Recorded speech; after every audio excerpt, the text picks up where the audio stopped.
back to Brapcast. My name is Ashley Ackland. Tonight we've got two Casserollers here with us, live in the Brap Cave.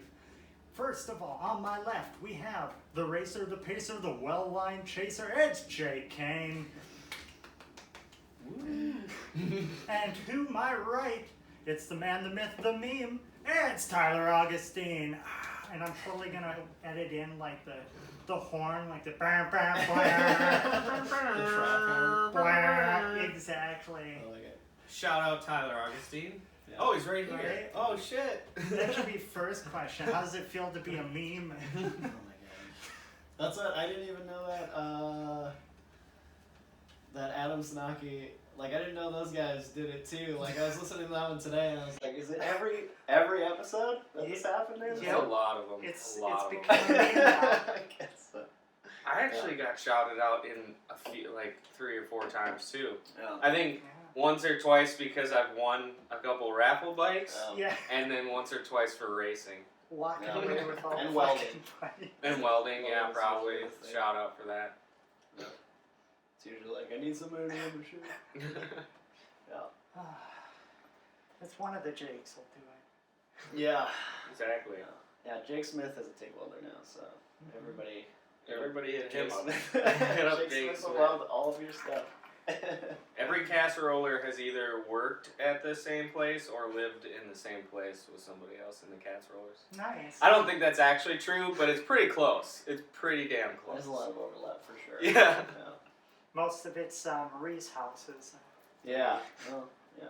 She's a trap house tycoon, you know. Shout out to Marie for keeping us out of this, Out of the suburbs. Moped party pizza. out of the what do they call it? Out of the skids. Yeah. Off the streets. Yeah. Yeah. I'm renting that the Funplex garage from her. Oh, Starting really? In September, yeah. Oh. I didn't think she was gonna do that right now. Is she leaving that furnace in there? Yeah. Nice. I was gonna ask to buy it. I bet you can find one on Craigslist. Are they be expensive? A pellet one. The one that she has is nice. Oh. It's got like fans in it and stuff like that, so it's like it's like a furnace as opposed to like a wood stove. Mm-hmm. So It's like 70 years old too, though. yeah, it works good. Yeah. I got all these like free chunks of wood and shit. Bringing out there. Yeah. If I'm gonna work on something out there, I'm gonna be warm. Yeah. That's Okay. the nightmare, dude. I've never had heat in the garage yet, so. I haven't taken advantage of it yet. Yeah. Other than parking my car in it. Yeah, you have the nicest garage around. Just full of boxes. Just full of piled with crap. At least Not your- organized At least your yet. garden looks nice, though. Yep. All about that gardening life now. Mm-hmm. Selling other mopeds. And my water feature. Nice. Yeah, that nice fence. It looked like you're all set up. Yep. I got a fence and a fountain. It's ridiculous. Big garage. You're just sitting on one over there, storing your gardening tools. When we bought this place, like, oh, dude, holy shit, this garage comes with a house? Right on. Right? Yeah, there's a house somewhere on the property, but... I told Eric I don't give a fuck where we live, but it's gotta have a 2-car garage. Yeah, That's it. That's what I was always looking for. Yep. We found this place out just a bit east of here, 4-car garage, and the house was like 600 square feet. Like, I'm home. Lauren and Tim just bought one like that. 6-car garage. Yeah. It's got It's drive-through a doors. huge front barn. door. It's a barn. Oh. Yeah, it was like the dude was like a car collector or something like that because you could have stacked cars in there. And now he has like 6 workbenches in there and stuff like that. Yeah. Good enough for me. I'll sleep under one of them. Exactly. Yeah. Yeah, I don't know. What should we talk about? Speaking of getting drunk and sleeping it off under somebody's workbench, the Casserollers. Yeah. Yep. So, you guys are original members, right? I am. Always pretty He close. is. I'm a It's first real close. year whatever inductee prospect. Yeah. Right on. So, how long have the Casserollers been around? 7 years. 7 years. as the Casserollers. Yep. And then for probably 5 years before that, it was like organized rides. MPLS mopeds. Yeah. So most of that was MPLS mopeds, and it was mainly like Kim and Greg Burt used to organize all the rides in town, and a couple of other people, but those are like the dudes that are still kind of around. So they would organize rides, and it was just the MPLS mopeds thing was just like an easy way to label it. Nobody was like talking about a club or anything like that. It was just an easy way to do group rides. So we'd meet up like every Wednesday at Pizza Luce, and we wouldn't have got kicked out of Pizza Luce. That place was fantastic. That was the best meetup spot. Yeah, it was the one in Uptown, and they would do like a moped slice, and so we got like a beer and a slice for like $6. It was like $5, I thought. Yeah, it was cheap. It was ridiculous. Like, they don't even sell a beer for less than $5 at Pizza Luce. Anymore, at least. And you got a beer, and a slice of pizza is at least $5. Yeah. So you got a beer and a slice of pizza, $5. Yeah. And you could get a Surly Furious or whatever, you know. Yeah, they only had nice beer. Yeah, they only had good beer. Yeah, they had like Rainbow Premium, but if it's a $5 deal, you That was on tap, yep. Yeah. How'd you guys fuck that up? So there was, so there's this guy pushing an empty stroller, and we had mopeds on the sidewalk, and he was coming by, and he, basically what happened was he thought that they shouldn't be on the sidewalk because it was a danger to pedestrians, and this is some guy pushing an empty stroller with no child in it, so. That's whatever, but I think Jim told him to fuck off or something like that, and he flipped out and he started yelling at us, and then he went to the manager, and they happened to switch management like that same week, so it was a brand new manager, and like so they were aware of us doing that since they had an old manager, but now we were a problem, so they had to change it, so they told us that we couldn't do it anymore, so. Sounds like they were looking for an excuse to quit the slice. Yeah, maybe. I don't know. The old manager was really great, and the new manager was. Yeah, this crazy homeless guy is never gonna spend a nickel here. Yeah. Said y'all are causing problems. I don't know. I don't even know if he ate there. I think he walked in to tell them that and then left. Yeah, so. that we were an issue, and then they asked us not to come back, and we've been searching for a home ever since. But then we finally settled in the yacht club. Yep. Yeah. So, and they give us like 20 cents off a beer. Yeah, they're giving us some kind of a deal, and they like us there. We give them business, so they're an easy one to do. Yeah. The problem with finding a spot to have the meetups at is we'd have them at, like, say Grumpy's downtown. We did them a lot there, but then you have a server. People are buying like food. And people are getting beers through the server, and then all of a sudden it's time to go, and somebody just ordered food, so it's going to be a while before it gets there, and then we got to wait for tabs, and it was just a nightmare where you want to find a bar that's like, you just go up, pay cash, you're done, or you can close your tab like instantly, and it's easy. Yeah, you got to find a bar that's shitty enough to be empty, like every Thursday evening. Yeah, that's like we don't want it to be packed. Yeah, so Rest in peace, Sunrise. Yep. Yeah, so basically you have to find a shitty bar that nobody likes, and they're happy to see like 13 more people in there on a weekday, and then that's like doubling their business, so yacht club works out well.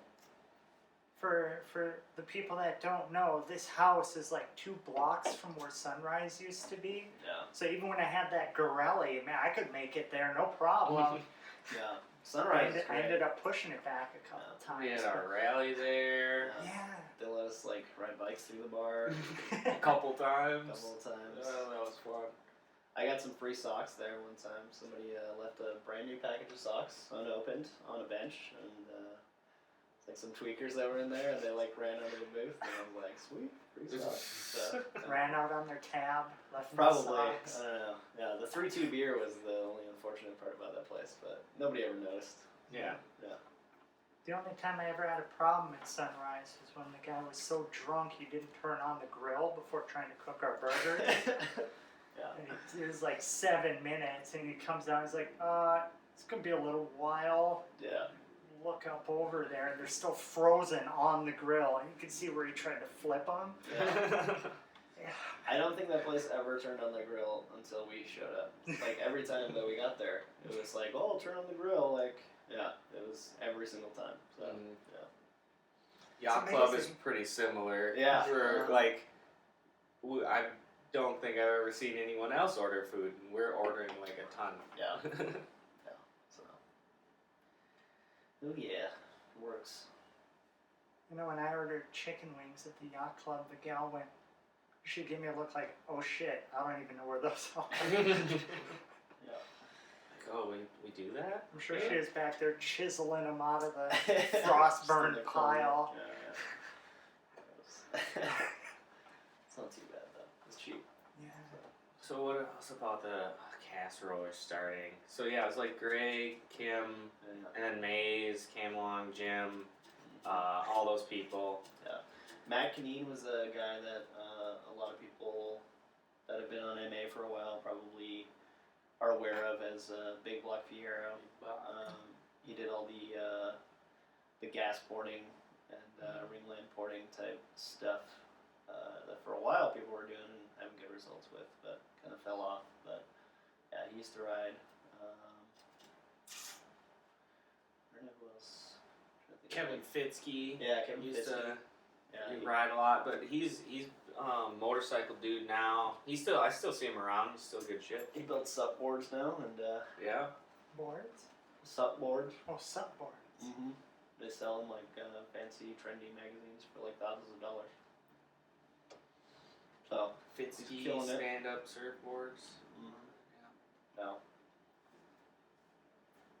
Yeah, I'm trying to think of other people that. It looks like a racing boat, man. They're sick. Yeah, yeah. He was like a wood boat builder for a long time. So like they are actually like super legit, but it's also a stand-up paddleboard. So Yeah. it's not. Yeah, it's all right. Was anyone from the previous crew still Oh. riding at that time? So no, but the guy that started the Retrospecs is actually the owner of the motorcycle shop in town, Blue Cat Motorcycles. Oh, that's how that. Yeah. So worked. that's Ryan. That's Ryan. What's his last name? I don't know, but yeah. So Ryan from Blue Cat started that club, and he started basically a moped shop that turned into a motorcycle shop, and it was just like out of his garage and stuff like that. And then he moved to, bigger and bigger stuff, and now he has like a really nice shop, and he has to deal with customers all the time, which he's not happy about. He likes to work on bikes and stuff like that. But yeah, so he's really great because they do their third Thursday, and we're not customers there at all. I mean, like I can't imagine. I don't think I know any moped person that's ever even brought a motorcycle in there that has motorcycles, and they don't work on mopeds. So they put up with a lot from us because we show up to their events and like do burnouts in the garage and drink all their beer and stuff like that. But they seem to like us, so that's really, really cool. So he is super good guy. But I don't think, other than him, I don't think I've ever met any of the other Previous guys. retrospecs. Yeah, because I think even that was a long time ago. I don't even remember. Like if you look on MA, you can find like the active and inactive times, but it's quite a while ago. I think most of the people. I think Kim has talked about like showing up occasionally, like Early on, like a couple guys. Yeah. But, Yeah, I don't know. But yeah, so yeah, never met any of the other guys. I don't think, but he's really cool. So yeah, but I think there was a huge gap there from when they were doing it to when we started having rides that were organized. Yeah, and they were more of a group of friends who all had mopeds rather than a couple people trying to get more people into mopeds. Yeah. Is what it seemed like to me. Yeah. So they Yeah. were a lot loose, or I guess, just friends.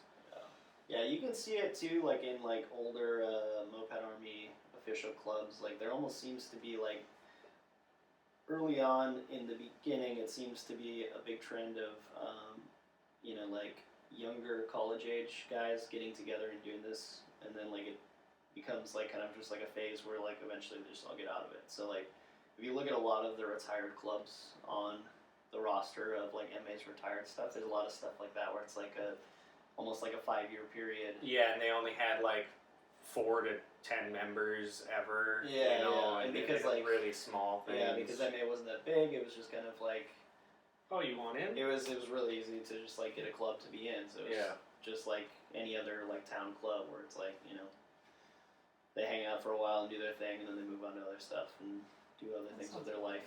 So yeah. So The name Casserollers. What the fuck? it was almost Meat Pistons, which is a much better name. There was a big discussion. So before Facebook like took off with like all the groups and everything like that, and of course you had to be MA official to get your own forum on that. So there was a Minneapolis Mopeds website that had its own forum on it, and that's where we all talked, like about group rides and doing all this other stuff. Because people weren't using Facebook like that. And AJ from Blackback would just troll everybody and piss everybody off. That was fun. So I think the first year, like a few people didn't. You guys apply as Minneapolis Mopeds one year? Yeah. So we applied. I don't even know what year it was. Probably I don't know, like 08 or something like that. It was a long time ago, but yeah, we applied as MPLS Mopeds, and it was so funny. So it ties into the logo conversation too. Mm-hmm. So what happened was we had that Minnesota logo with the spoke wheel in it, and one of the things that like people said in our branch review was that like there's no way it would work as like a small vector file for like a logo because there's just like too much stuff going on. Too detailed, too many small lines. Yeah. And so like the thing was like we didn't really care about like so when we changed it, it was just like well let's just make something easy so like so like there's like no issues with that, but that Minnesota logo with the wheel in it was I don't know, it's still like one of my favorite we things. Still make shirts with it and sell them, and we Yeah. still. I guess we haven't made stickers in a long time. Well, we did patches. Luke Kackman had patches made, and we give them out at both rallies. Yeah. Greg Bird down here. Greg Bird, I think to this day is like the only person that actually has like a back patch of that on his vest. So yeah, it's pretty cool. It's a sweet logo. Yeah, I think his is like red and white too. Like the stitching on it, the embroidery is all red, so there's like no black lines on it. It's really cool looking.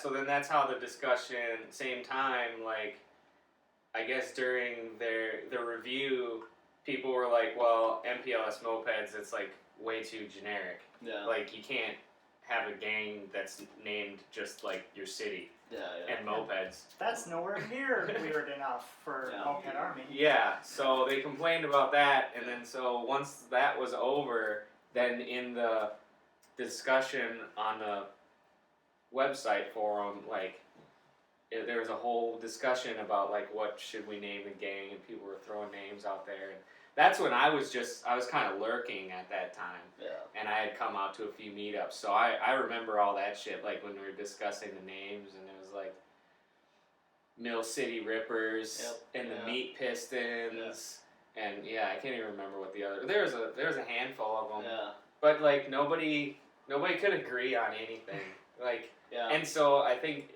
the Casserollers was just a throw in the towel, like fuck it, this is what it is. Yeah, I don't even think we ended up voting on it. I don't remember. I think people just gave up on the thing that they wanted, and it was just like, I think I was like really all about the Mill City Ripper thing, and like, which is funny because like that turned into like a Blah City Blah. Nobody thing. wants the Blah City Blah. Everybody has used that format, so like in retrospect, it worked out that we no more Blah City Blahs. Yeah. So I mean, there's so many in Moped Army. It's ridiculous. Yeah. So the Cream Cream City Cranks. Yep. You got the Motor City Riot, the Queen City Barons. Yeah. I don't know. There's more. There's definitely more.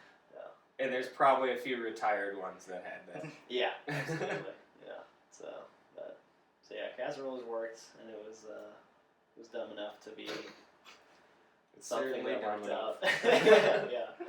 And it doesn't even fucking make sense because everybody knows that we don't even call it casserole here. Generally, as a Yeah, rule, like, we that's call the it joke.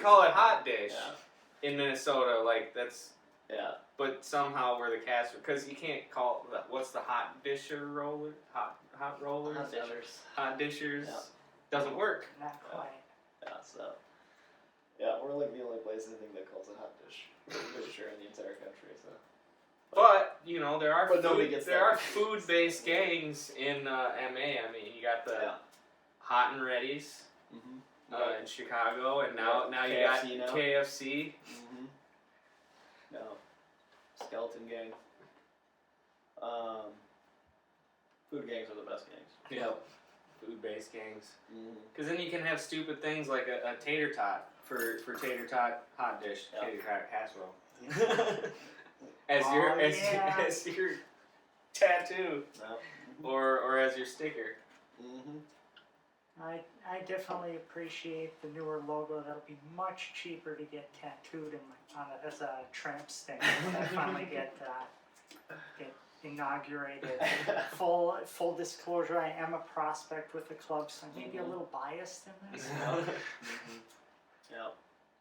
So she's giving us the softball questions. Yeah. Whatever Chuck is trying to ask. Yeah, we get a bunch of questions here from the internets. These will be interesting when we get to those. Let me make sure this thing is still going. Yeah, I wonder if Double check on I'm there. sure there's like a million things in the live stream too, right? Oh, there is no live stream. No live stream. Oh, no live stream? Okay, cool. Yeah, I didn't want to fuck with that. Maze is gonna be bummed out.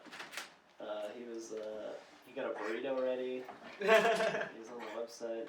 He was all ready for it. So. Oh man. Live stream shut down. I hope your burrito was cold by the time you decided to eat it. Yeah. There may or may not be a special guest Schmitty tonight, depending if he was serious about it or not. This episode would be 3 hours long if we got him going. Yeah. I know. No. Yeah. Oh boy. Oh, fuck. What else we? I don't know. You guys remember more of the show than I do. What? Well, I mean, if we're starting with like origins and stuff like that, like I don't know, when'd you get into mopeds? Yeah, I guess that's a good one. So Megan and I had just moved to the city, and I had like this Kawasaki G3 SS, which is basically like a Cain 100, if anybody knows what that is. And it's like this little 100cc two-stroke rotary valve bike that was like very cool, but not a moped, you know. And Megan had bought a like the most hilariously clean not Urban Express. It was Honda Express 2, and the dude had a CD-ROM of the owner's manual, and he had full maintenance records for this bike, and it was just super funny. But yeah, it was super clean, and it didn't like to start, so she would just let it idle like all the time, and that was like the best thing ever. But yeah, so that bike and that Kawasaki were like the first two things that we had when we were living in the city. And what happened was we were going to MCTC at the time. We were living in Loring Park, and Noel Motzing from the Cranks was living in the city with Adam Babel, I think, was his roommate at the time, and they were living in Uptown, and he was going to MCTC. So Megan ran into him, and he was like, "Oh yeah, like mopeds, like you should come on out." And it was super great because like he would ride like year round, and he'd wear like a snowmobile suit in the winter and stuff like that, and just get super loose in the icy streets. Yeah, so we met him, and then we started showing up to rides, and yeah, after that I got a Minarelli base, like a Blanco, which is like a V1. It kind of looks like a Maxi, but with a V1 on instead of like an E50. And better. Yeah, yeah. It looks better. Yeah, the downside though is that it was like a 20 mile per hour like restricted version. So like I like when I'm up at Army and like trying to figure out what I could do with it without spending money, and there's so many restrictions on the cylinder and everything like that. That I was like I think I got it up to like 23. That was the fastest it would go. And so I said fuck it, and I bought like a bunch of stuff all at once, slapped it all on without a rebuild. And it ran for like 8 years straight. Totally fine. Yeah. Bike was a ripper. Yeah, I got super lucky with that one. And that's like the bike that everybody like remembers me for building, which is really funny because like the least amount of effort went into that bike. And I'm still convinced that like because it had clip-ons on it, that's why people thought it was cool. But it was a cool bike. But I like the red and whatever you want to call that, like seafoam green. Yeah.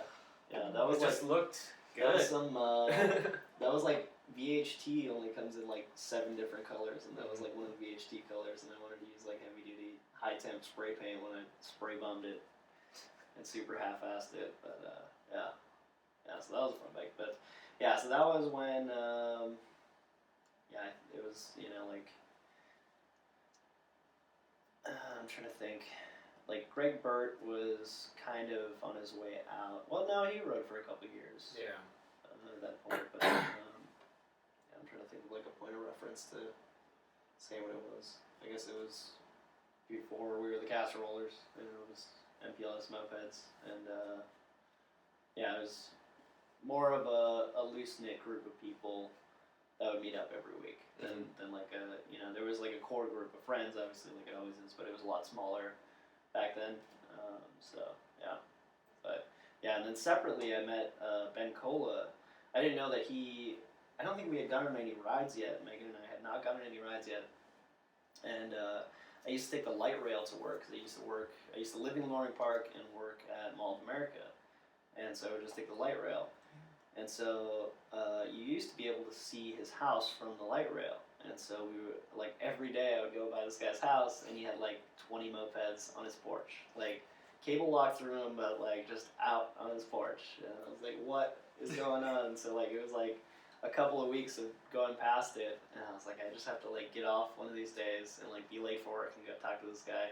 So I showed up at his house and I banged on his door, and he was asleep, and it was like, I think it was probably the weekend or something like that, but he was totally like way out of it, and I was like, oh, like all excited about his mopeds, and he was just could tell that he was not very interested in talking to me because he had just woken up, and he was pretty out of it. But so that was, I met him and then started hanging out with him too, like separately. So yeah. And after that it was hanging out with everybody every week, and then it was hanging out with everybody every weekend, and then And now it's and now we're here 9 years later or Yeah. whatever. We're still doing the same dumb shit. Every once in a while, somebody will post a photo. Oh, this photo was 7 years ago. Nothing looks any different. Yeah. It looks like the same bikes with the same mods. Everybody looks just slightly more fresh-faced. Excited about life. Yeah. Less Just beaten a down. little bit more. It's like a 4-year-old one from the yacht club or something. It could have been taken last week. Yeah. Jesus. Yep. I don't know if that's a good thing or a bad thing. If it works, I guess keep doing it if you Yeah. like it. Was it you with the comment like alcohol is a good natural preservative? That was a good one. I like No. that. You just pickle yourself with PBR. Yep. Exactly. Oh, that was a question that Chuck asked. I think he asked why we drink cheap beer. It's because living in here, in Minneapolis, it's much more expensive to live than Omaha, for one. And also it relates to the backpack beer question. If you always drink PBR, every bar always sells PBR. So you can get away with backpack beers, and you can get away with them at the bar. Well, that question Life hack. was from Life hack. Yeah. that question was from Dave in Sacramento, and he's actually referring to when I was in San Francisco for their rally 2 years ago. I got kicked out of a bar. I got kicked out of the rally bar for drinking beers out of my backpack. And I don't remember what the beers were. It's something Jim... It wasn't PBR. I don't think... No, it wasn't PBR. It's something Jim had bought, and I had them in my bag, and we were both sneaking them. And the guy... like one of the bartenders or whatever, server, was out picking up beers, and he saw me drinking like I don't even remember what it was, Budweiser probably, something more terrible for some reason, whatever Jim had bought. And he's like, we don't sell that here. And he just grabs it out of my hand, and he's like, I should be kicking you out right now. And I'm like, yep, my bad, sorry. Well, then I go inside, and I buy a beer, and I drink that beer, but then later on, I'm like over in the corner, like trying to pour the beers that I have in my backpack into the other beer, and he walks around the corner and he sees me and he's like, "Get the fuck out!" And I was like, "Oh my God, that's valid. I'm an idiot. Yep. All right." And so yeah, exactly. I'm not gonna fight it. Whatever. I'm trying to get away with dumb shit. Yeah. And it actually ended up working out because we had a big like night ride that night, and I had already had enough to drink, so I was like, okay. So then I stood outside for maybe 20 minutes before the ride left. So it worked out fine, but that is still pretty funny. The backpack beers. At least it wasn't like a grain belt or something where they're never gonna have it out. In there was state. another time where Jim had a black label at Grumpy's, and like there's like almost nobody serves black label, and so he was drinking it out on the patio, and the guy comes out and he's like, "You didn't buy that here. You can't drink that here. You're kicked out." And so he's pissed off and he's like walking away, and he goes up to his bike and he tries to like pedal start it, and the pedal arm sheared off of the shaft, and so then he's like carrying his pedal arm and his bike, like pushing it all sad, and it's just like the funniest fucking thing. That's just an insult to injury. Yeah. What? And just like a month ago, Ben was, or we were. Somebody came. When Ben showed up to the bar and dumped all of his empties. Yeah. Garbage can on the bar. And him and Jed were having a couple black labels outside because he showed up in his van with beer. As you do. And and then the dude came out and was like, "We don't sell black label here, you guys." And we were like, "Oops, we don't want to screw up our home base." We went in and apologized. Chol actually went in and apologized. And I think threw him some money, some hush money. Like, we'll pay for the beers that we didn't buy. There is only one beer that really needs to be drank. Oh my God. I think it's a Billy beer. You got some Billy? Got some motherfucking Billy beer. Billy beer. Oh yeah, this is number one. Primo. Number one beer right there. Oh man. I'm saving this can for the prospect party? Yeah. Did you drink some at the last prospect party? Did you try it? The first sip tasted like raisins. Yeah. The next sip tasted like lake water. Yeah. Yeah, I've had it a few times, It's I'd argue that every time you tried it you were pretty drunk though. Oh yeah. I was pretty drunk. I'm still trying to find more cans. It did not taste good, but it wasn't going to make me throw up either. It wasn't as bad as you would think. I wouldn't drink it till the end of the can because I'd be afraid it would get gritty and thick. Sediment. Yeah, exactly. Rust in the bottom of the can. Yeah, that's how I feel about Malort. Every time we're God, this shit's partying horrible. with the cranks, it seems like Jason Kluchek is there with a bottle of Malort. And there's like a certain point in the night where I'm just pretty into it, and anytime I ever have it when I'm not almost blackout drunk, it is the worst stuff ever. I've never thought it tasted good, but I want to try it every time I see it. Just be like, that stuff tastes horrible, right? Yep. Okay. It's still liquor, I guess. Just a reminder. Yeah, Malort is. Yeah. Fun fact: even when new, Billy beer had sediment in the bottom of the can. I would believe it. Oh my God. Classic stuff.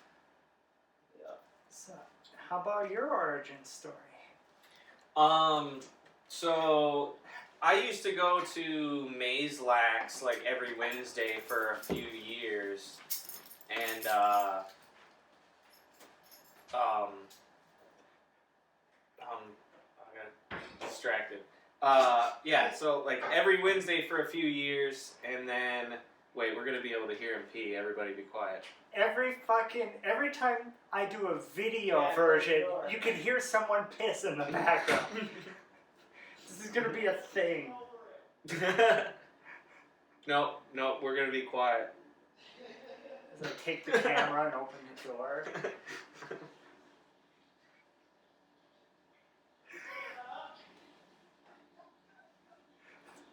This is gonna translate real well to audio. That's one of the things I liked about the Trace Rails one. I was just listening, like, what is even happening? This is hilarious. I listen to podcasts that like go on for like hours all the time. Like I listen to a few podcasts that are usually over an hour and a half, 2 hours. So that's the kind of format that I like, actually. Sometimes yours seem to wrap up like so quickly. I'm like, what? If there's no more to say, there's no Yeah, more to exactly. say. It's Yeah, like, yeah. are you sure there's nobody else you want to shout out? Literally Yeah. anything? Mm-hmm. Yeah, that's the thing. Like I was talking to Marie the other night, and maybe she mentioned it was the like asking for fan questions or whatever. Yeah. If this was sponsored content, you could just run an ad right there instead of urine sounds. Nope. No. Even if I did have a sponsor, I'd wait. We've got a double meme. Double memed. Yeah, so anyways, I'd go to Maze Lax every Wednesday, and it was like trivia and like pictures and wings night. And I was walking out one night with my buddy Adam. Shout out, Adam. He's listening, I'm sure. Yeah, right. He listens to Moped. All the Casserollers know who Adam is. Mm-hmm. I I don't think he listens to Moped podcast. Nope, absolutely not. Maybe he'll What start. the fuck? What the fuck, Adam? He'll start now. And there were like maybe 6 or 7 mopeds lined up right outside the door. And I was like, what? These are awesome. And I'm like, are these mopeds? Because I had the concept of what a moped was in my mind. I knew what it was, but I don't think I'd ever seen one, really, you know, other than maybe in like an old ad or something like that. And so I was like, okay, and then it was processing it. It was like, obviously these have all been modified, and like some of them looked really fucking cool. I'm imagining like it's probably like you and Jim and Maze and like Greg Burt and like a couple other people, like those kind of people like lined up there who all had pretty cool like modified bikes at the time. And Kim on his Allstate. Yeah, and Kim's Allstate. That was the like, Shout that's out- a moped. Shout out to Kim's Allstate. And I was like, man, that's cool. Like, and I literally said out loud, like, I could do that. Like, as I was kind of looking for a hobby, because I worked at a hot rod shop, and like, hot rods really aren't a great hobby. Lots of money, lots of space, lots of time. And this looked like something that I could do like easily, and like it would be fun as shit. And You can soup one of these up for $200. Right? yeah, and then I went home and immediately was like on Craigslist and looked up like, I mean the Google search is as simple as mopeds in Minneapolis, and Minneapolis mopeds will come up right away. Or, you know, now you do that search and like Casserollers will be one of the first results. Which I don't understand how people don't find us. And then Scooterville. Yeah, Scooterville and a bunch of other things. But yeah, so I searched that, and I went to 2 different places on Craigslist. I had a bike within 2 weeks. Oh, wow. And I started working on it. I started tearing it apart. And then I don't think I actually went on a ride or hung out with these guys until like a year or maybe a year and a half later. Jeez. when I finally like kind of got my bike running and it like put together, and I showed up there and I had actually been, like I said, on the web page too, and so like people knew who I was, and I think I had even met a couple of the guys because I was doing welding projects.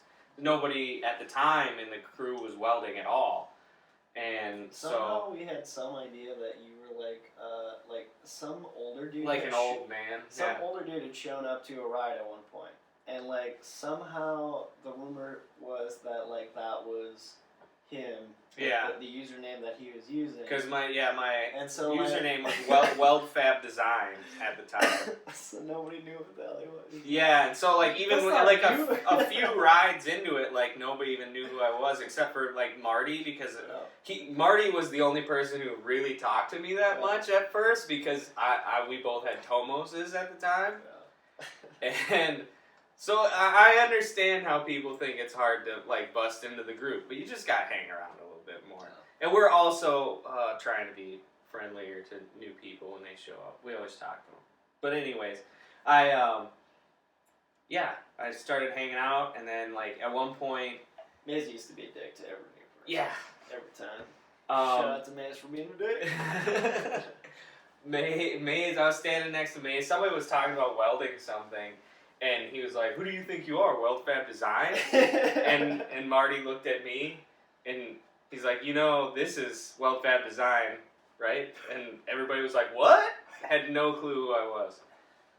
But yeah, and then then I just started hanging out all the damn time, and now we're here. This is where we are. Mm-hmm. Let's try and bring up that list of questions again. I could have been a Trace Rails. Mm-hmm. When we all could be Trace Rails. That's true. That's true. You don't have to be in a gang.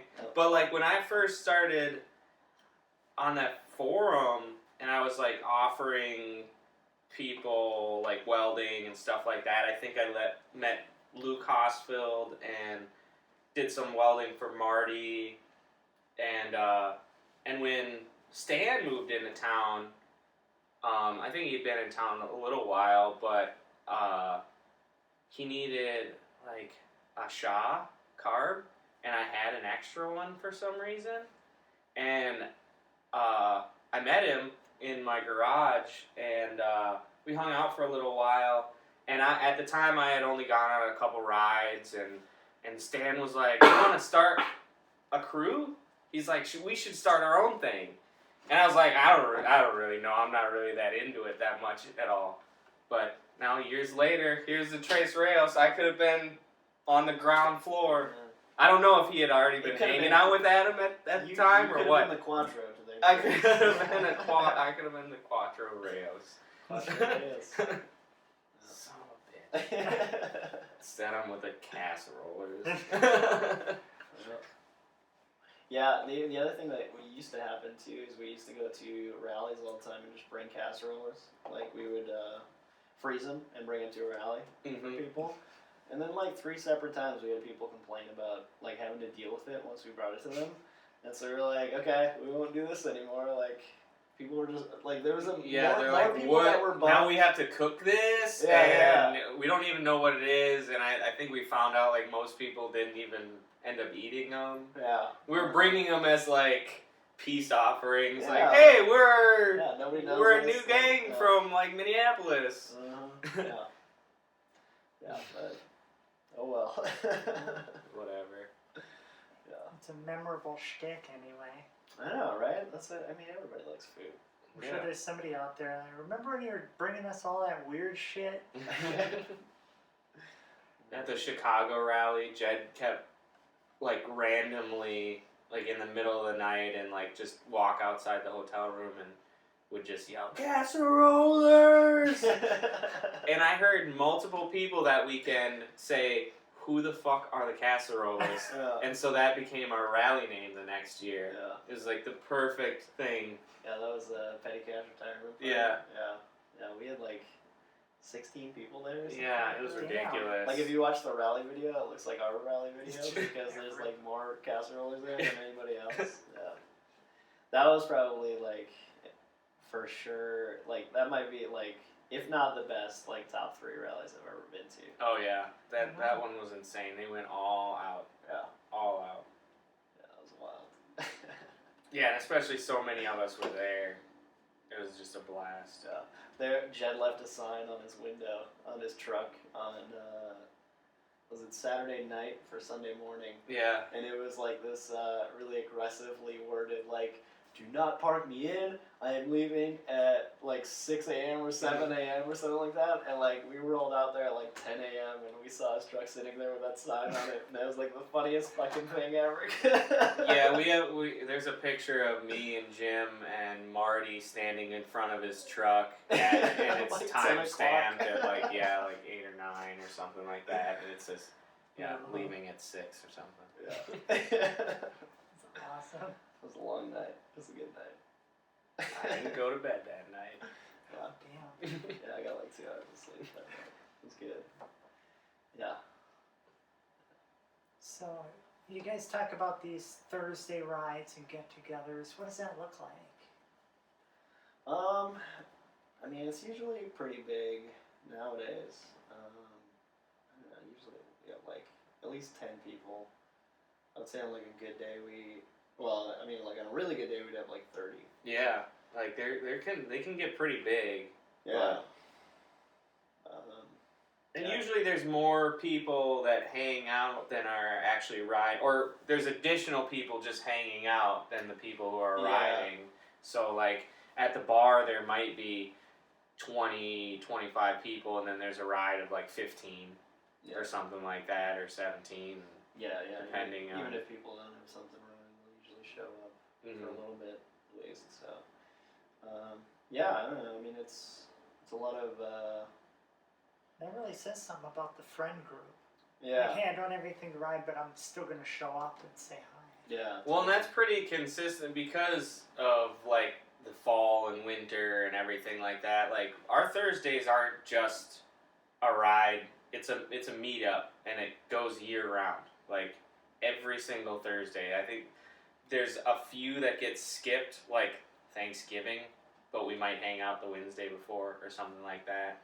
But and then occasionally, like if the Casserollers are having a meeting, then we're not going to be there. But that doesn't mean there can't be a ride. Like we don't own the idea of the Thursday ride. You know, it's a community thing. So Yeah. even if we're not going to be there for some reason, you know, other people can still hang out and ride. It's an MMR ride. not a Yeah, casserole exactly. ride. That's the Yeah. way we want it to be. Yeah.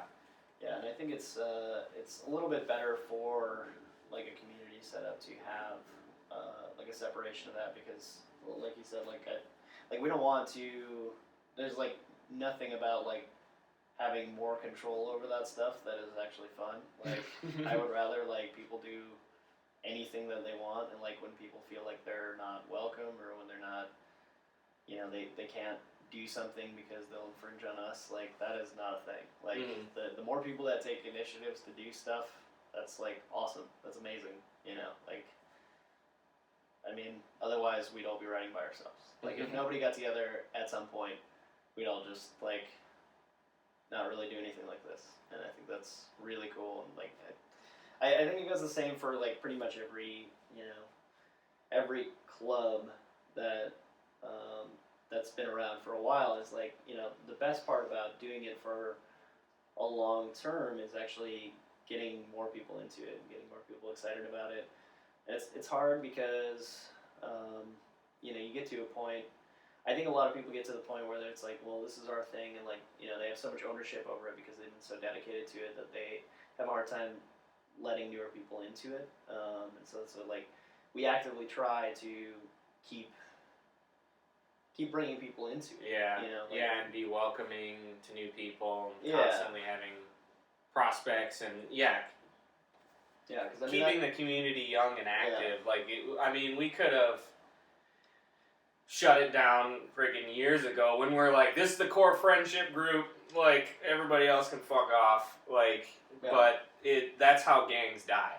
It's No. like, then one by one people move on, and if you don't keep, I mean, it's, the yeah, young- it's how communities die. Like, yeah, you know, like if nobody else is doing it and nobody wants to do it, then you know, that's just what happens. It happens with a lot of older clubs that are either inactive. That's why you see a lot of people from older clubs starting new things, is because of things like that happening, or internal drama or whatever. And avoiding that stuff, I think, is pretty crucial to just keeping like a good-natured community going. Like it doesn't have to be keeping your club going. It doesn't have to be keeping, whatever you think the community should be. It should be more of, just try and support it and, let it go wherever it's gonna go. So. Agreed. Yeah. Mhm. I act like I've never been to any of these. Yeah. But I know it's hard to sit here and describe to you what Big the Ride looks like. It's like, okay, I already know. I have to say everything. Yeah. And if it weren't for the weekly rides, places to show up, I'd still be working on that fucking Gorelli out there. Yeah. No idea what's going on. Yeah. So. And that's I think that's the other thing too, is like just like more social media stuff, and like even just like having Facebook nowadays is like totally different. Like it was hard to find people. Yeah. I mean, it's before like everybody had social media, and like literally everybody had it. Like finding people like doing the same dumb shit you're doing was difficult. So like you had to like put more work into it. And so that's what it's harder now, because it like everything. It's really easy for it to grow fast, but like you also want to make sure that you're getting like really great people involved too. So like that's the hard part. I think that's where a lot of the dramatic stuff comes from, is that you just kind of get everybody looking at it and like wanting to do something with it, and that includes shitheads and stuff like that. So yeah, our Facebook page is crazy, man. We're over 1,100 like members. Wow. And we I'm on. Deleted it at one point too, where Yeah. it's even more now. Yeah. Put her on.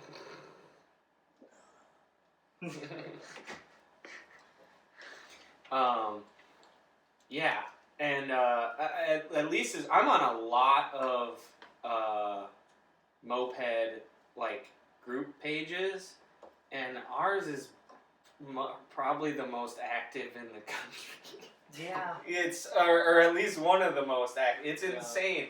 And obviously there's a lot of bullshit in there too. That's a problem that comes with the whole social media thing. But also at the same time, I make a point, and I think a lot of the other casserollers try and make a point of like posting like actual content and real stuff instead of just crap all the time. And we have a bunch of mods from the community, not just casserollers, that make sure that they're we try and keep it under control as best we can.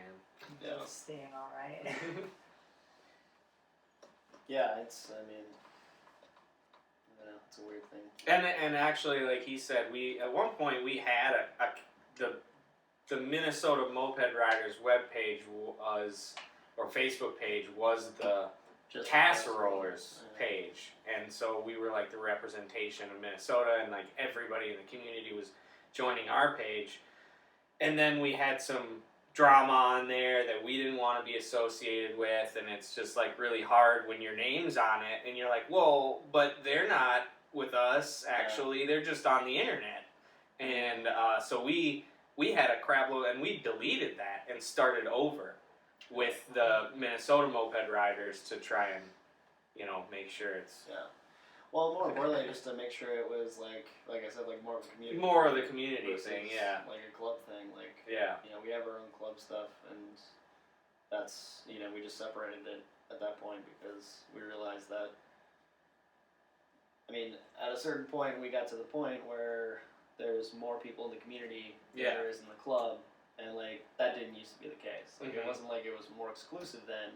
It was just like we didn't know people that wanted to hang out with us and do dumb mopeds all the time, So now it's like, oh, there's like all these people that want to hang out and do this stuff, and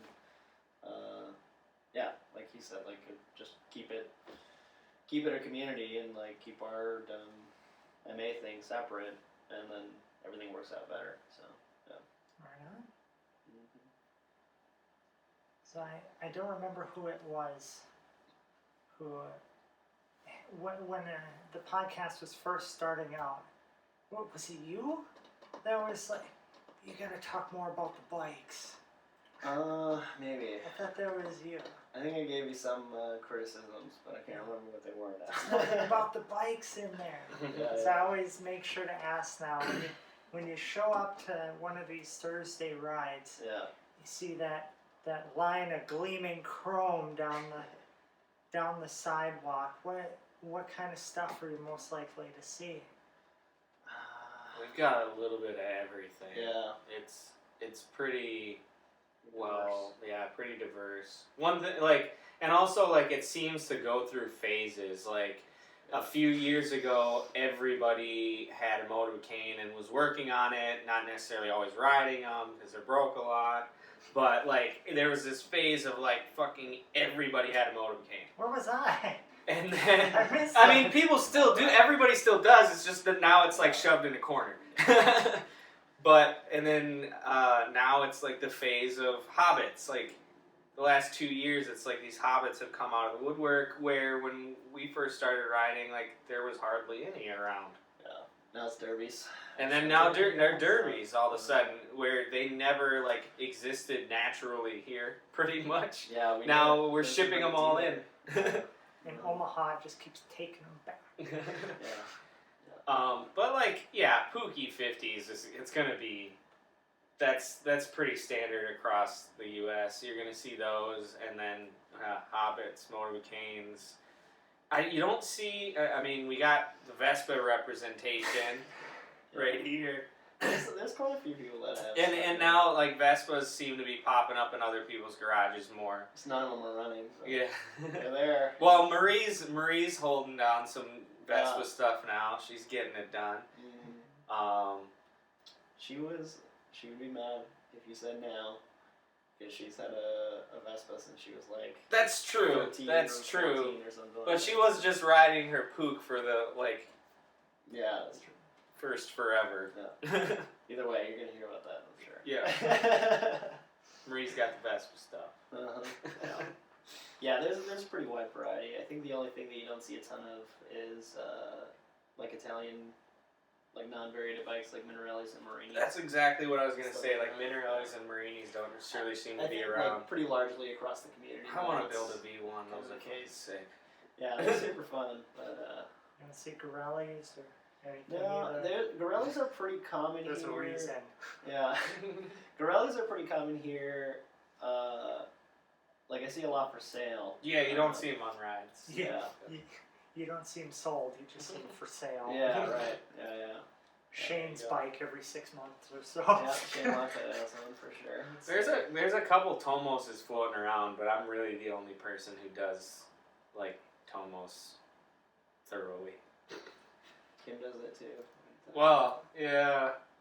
Kim has Marty's old bike that I originally met Marty on, and now Kim works on that bike a lot. Shout out to Kim. Yeah. My husband's a believer now. He's Tomos for life. So those new ones are pretty sick. Like, but do you get that ignition issue, or what happened there? That whole fucking box right behind you is all the new ignition parts. Shout out to Ed Manhart, Ed's Moped Shop. He overnighted us. What? The new parts. Why would he do that? Are they still sitting in a box? They're warranty parts. They came Monday. Oh, okay. Because on the Thursday ride, Eric's Ed, you brand should save new, money. 2-day shipping would have been a fine.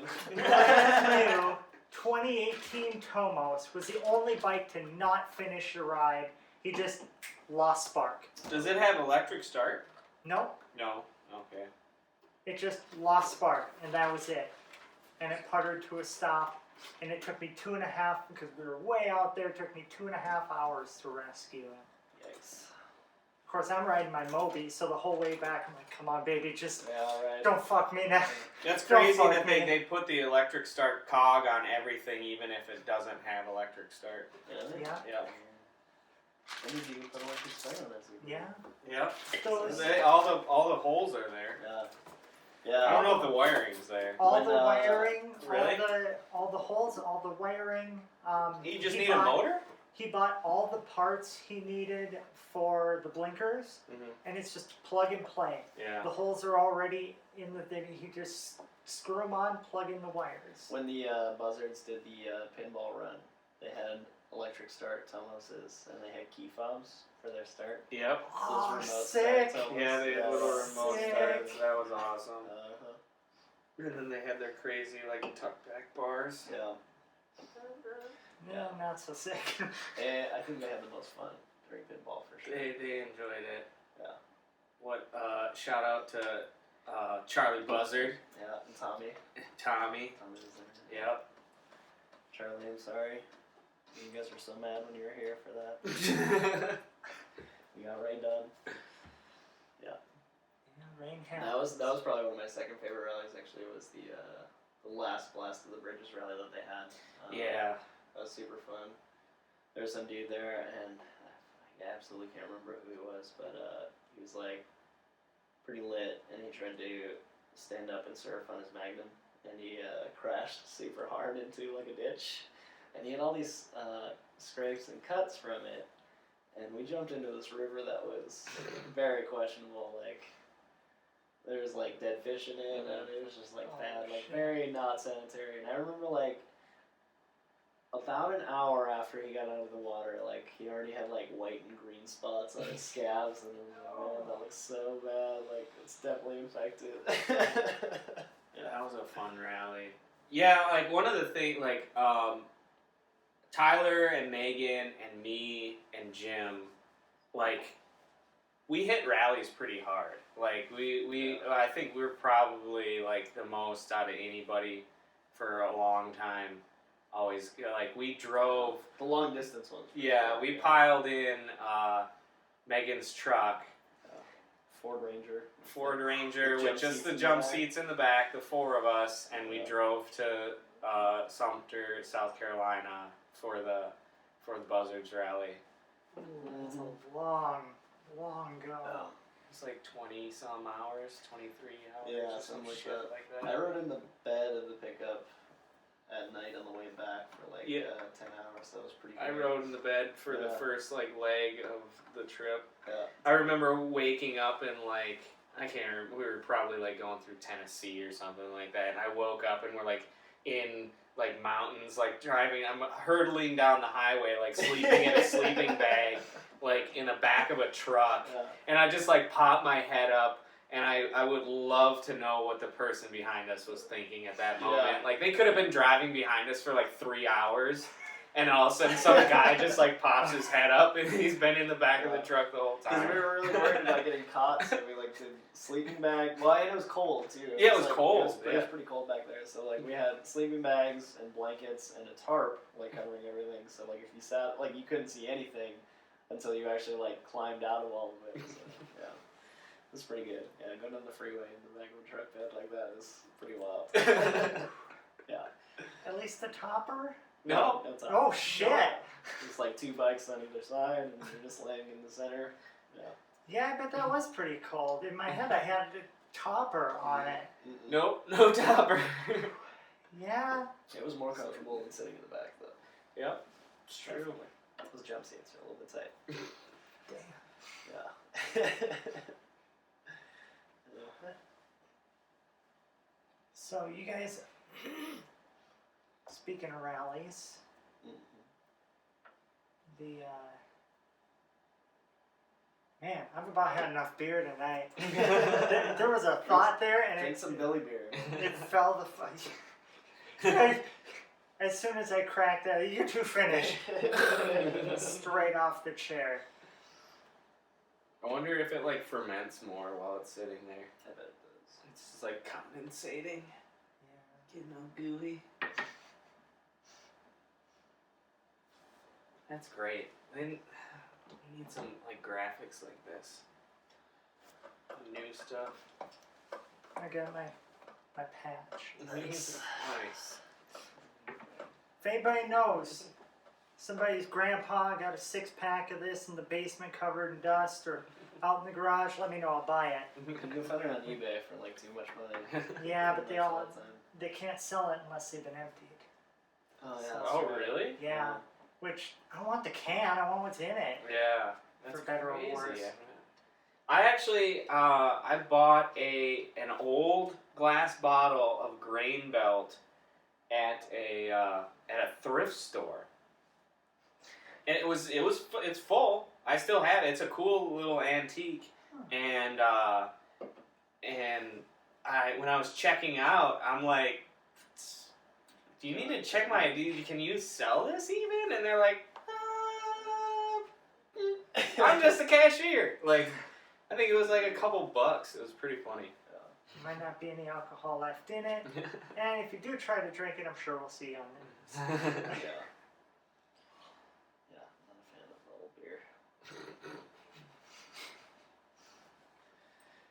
So you guys just had a big rally here that I missed and I'm kind of pissed off about, and I'm a little Didn't bitter, but have enough money to make it all the way up to the rally. all the way up to the rally.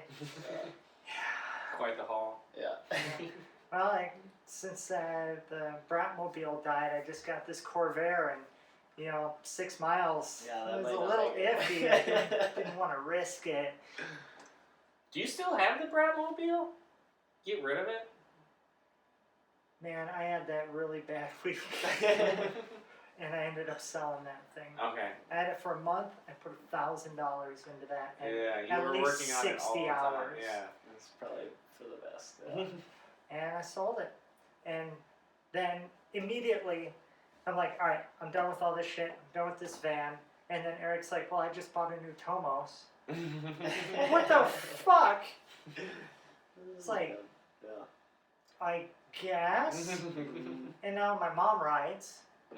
Fucking 70 years old. She's riding. It's like, now my father wants that red Moby in the garage. It's like, alright, I guess it's a family affair now. Can I have my fucking van back? Because I sold it to my father. Oh, okay. Well, now that But he's he's got being a a van. prick about it. Yeah, now that he's got a van, he wants to put mopeds in it. Yeah, right? Like, god damn it. Yeah. Yeah. That's awesome. But yeah, I'm a little bitter about not making it to the rally. So please fill me in. What happened? How'd it go? Oh man, it was really good. It went great. Everybody seemed to love it. Yeah, we had a sailboat on the lake. That was super fun. It was part of the Saturday ride. One of the stops was swimming and sailboat. Yeah, Maze led a super long ride. Before that, it was like 70 miles or something like that. Damn. So. Everybody who made the ride said it was great. Everybody who broke down kind of just grumbled. Yeah. There's a little waiting for a breakdown vehicle because it was long. Yeah. I know I had to run out of gas. 70 miles. I wouldn't have had Oh, it. there's gas stops. There's like Yeah. 2 or 3 gas stops. I might have made it. Yeah, that was pretty good. Alex got super mad at me because I touched his phone. Now he hates me. So, sorry, Alex. for There's the touching end of your phone. that friendship. Yeah, it was good while it lasted, but now we're not friends anymore. No, it was fun. So Trace Reyes actually sponsored us too, which is cool. Always are super supportive of us doing that kind of stuff. But yeah, it was a good time. Trail Tech did not come through. Oh, you tried to get them to do something?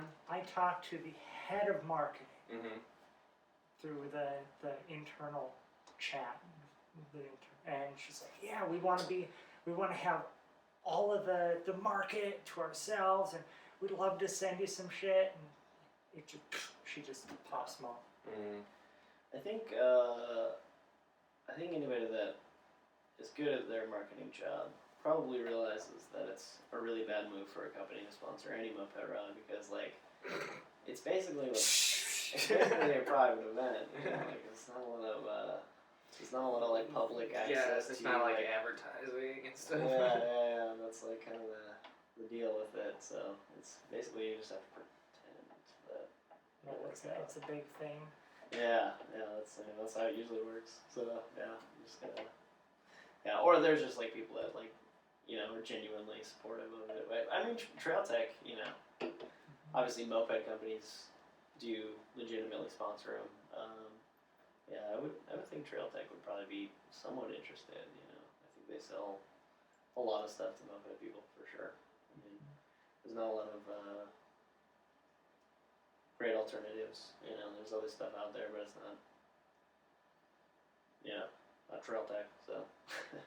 Well, Dose has something now, right? Yeah, it's a piece of shit. Oh, you didn't like it? No, I'm gonna give you a review on that right now. Uh-oh. It's time for Ashley's angry reviews. I have. This is a new segment. Everybody just Is stops. that a moped out Yeah. there? What was it? I've never seen something glitch out in so many different ways. Like it would just randomly just stop what it was doing and just display a bunch of lines. And then you gotta pull the battery out. It's a removable battery, but it's under 4 screws. Mm-hmm.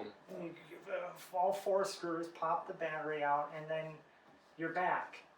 And I don't think my Mobi's only at 220 degrees. So I don't. It's highly doubtful. Yeah, I don't think it's really being that accurate. And now it's doing this thing where the light just flashes on and off, and the LCD goes in and out. Did you hit those guys up about it? Did you ask them about it? Yeah, they apparently it's a thing that their distributor found, and so it's nobody really tested straight it. from China. Yeah. Straight from China. So it's very possible that I just got a shitty one. Yeah. Quality control doesn't exist with some of this stuff. It's always bad solder connections on any Chinese electronics. It's never really components or anything like that. So it's just terrible solder joints on everything. Anytime I have something that's Chinese and electronic and broken, it's always bad solder joint at some point. So, You should stick it in the oven like an Atari or there you something. go. Melt them all back Why together. Ataris are so hard to find because everybody just put them in the Melted oven. With the Ataris, they say if they don't work, bang it on the table and that'll reseat all the chips. And that was in the literature for the 2600. I still have a 2600. I haven't played it in a really long time, so I guess I don't know. But Oh, dude, it's still in a box. sell it to me. Sell it to me. Yeah, I'll do that. I'm all about that. Yeah. I've gotten rid of most of my older stuff. Still have a lot of Game Boys and I still have a Sega CD. Ooh. Yeah, The side one or the front loader? side one. The side one. Yeah, so you can play Genesis on it still. Yeah. Did you burn out the bridge on it? I'm way too into that vintage That video one I games. haven't had a power cord for yet. I've just been lazy about doing it. But I really want to get it going because those are the easiest games to burn onto a disc out of any CD-ROM based thing. So you can just burn the game straight to it without any effort. So yeah, I really want to get that one going. I just haven't touched it at all. But yeah, I really like video games too. I've got a problem with that. That's been a thing since I was a kid. Just fucking with the old consoles and old computers and stuff. What podcast is this again? Yeah, this has been Ashley's Let's Angry roll Reviews. it back around. Those cycles and Nintendo Power Magazine, Yeah. the podcast. Yeah. I wonder if YouTube's going to be pissed about having beer in shot. Do they say stuff about that? I don't know. I think as long as you don't say anything about chemtrails or Pizzagate, then you're fine. Right? Basically. Well, now that you said it, Nope. it just Skip it. This Nope. is exactly Yep. where it gets Yeah, cut. yeah, right. Yeah. You want to ask us any questions from here? I think we'll. Do we need to wrap it up, or I don't know. how are we doing? I'm fine. All right. What do we got? Is that all you wanted to talk about with the rally? Yeah.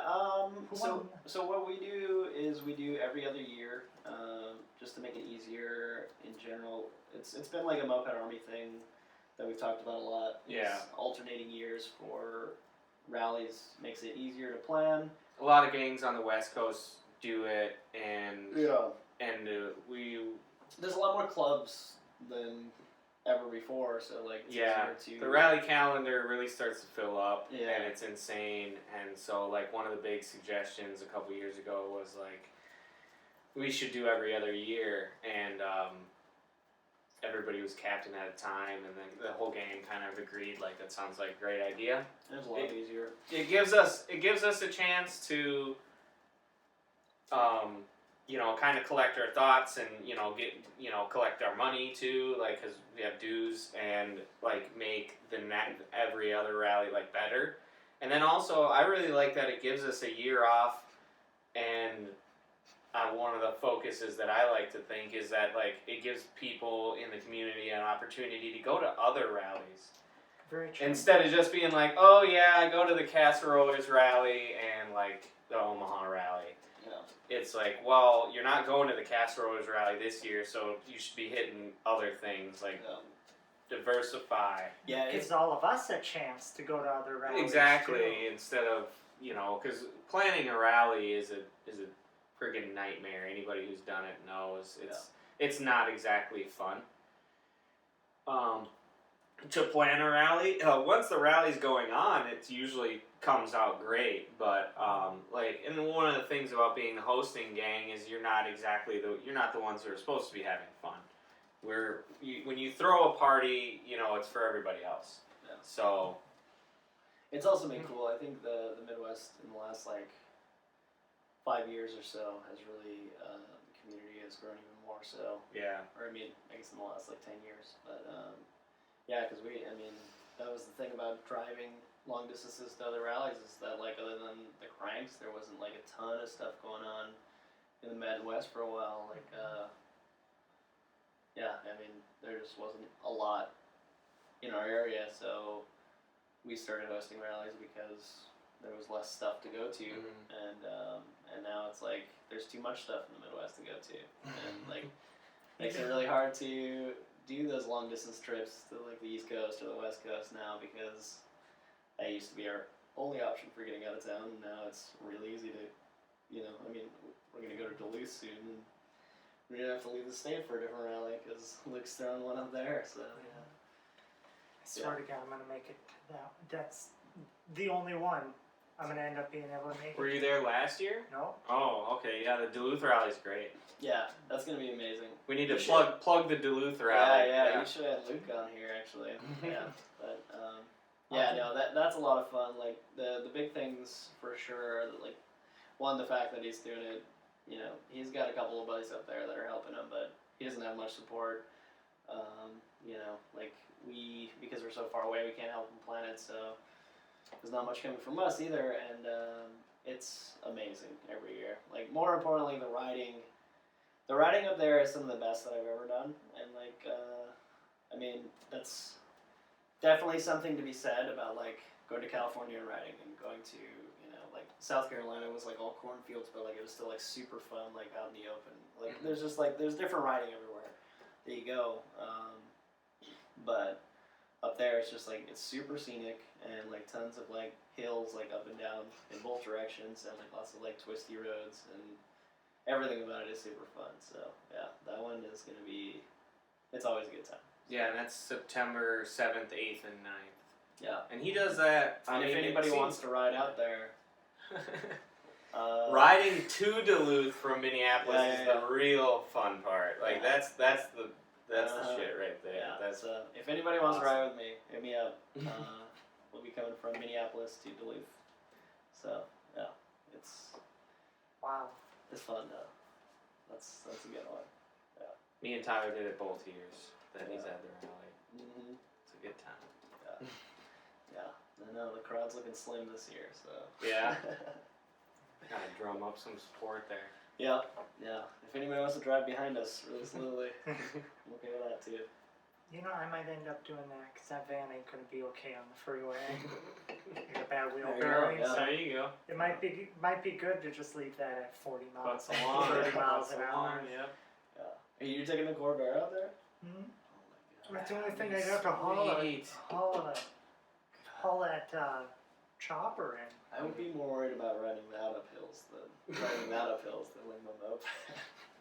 Can't make it. It's some steep shit out there. Yeah. Years ago when I lived in Duluth, it was, you try to catch the green lights so you get a running start, but you end up on the red lights, and that's a 4-speed.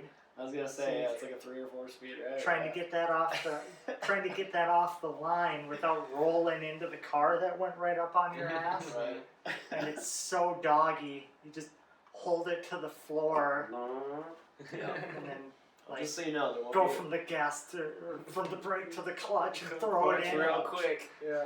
There won't be a chase for the chase. So make sure you get your AAA account up to date. just in Yeah. case. Yeah, I do.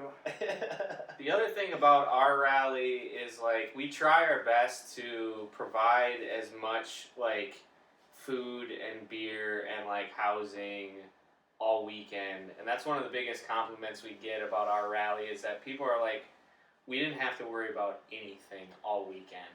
Like Yeah. either we're at a food spot at every time you need to eat, or there's already food that we're providing, and there's already you know, water and beer and whatever, like the whole time. Yeah, that's it. From a planning perspective, and like, yeah, anybody out there that's having like hasn't done it a bunch or whatever, like the biggest thing that you have to think about is like the best rallies that you've been to, and like the best rallies that I've been to, I haven't had to do anything. Like I could just have fun and party and ride the entire Yeah. weekend. I didn't have to think about where I was going to get a meal or like have to find a place in a city that I don't know, things like that.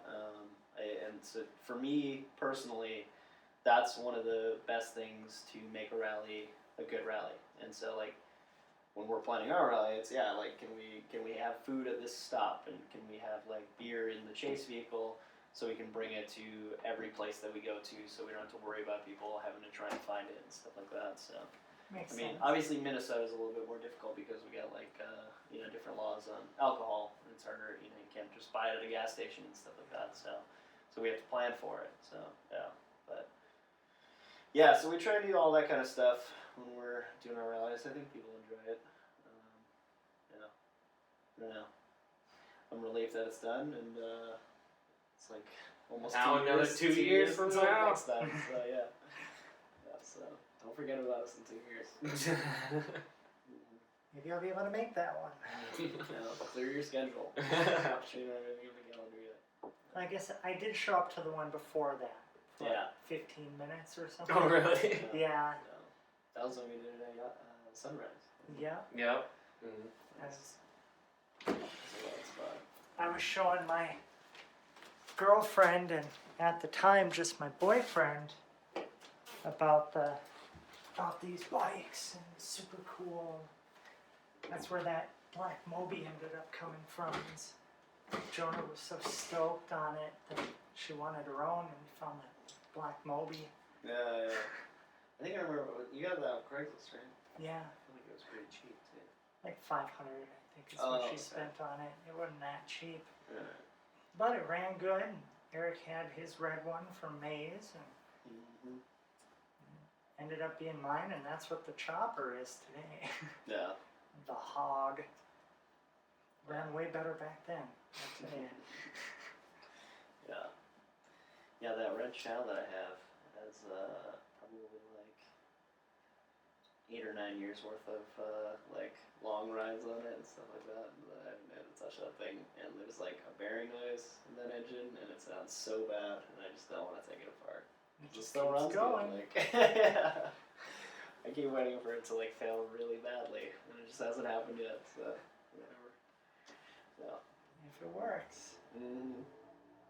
All right. So, would you say there's one bike in the club that really, like, anytime it's out there, it's like,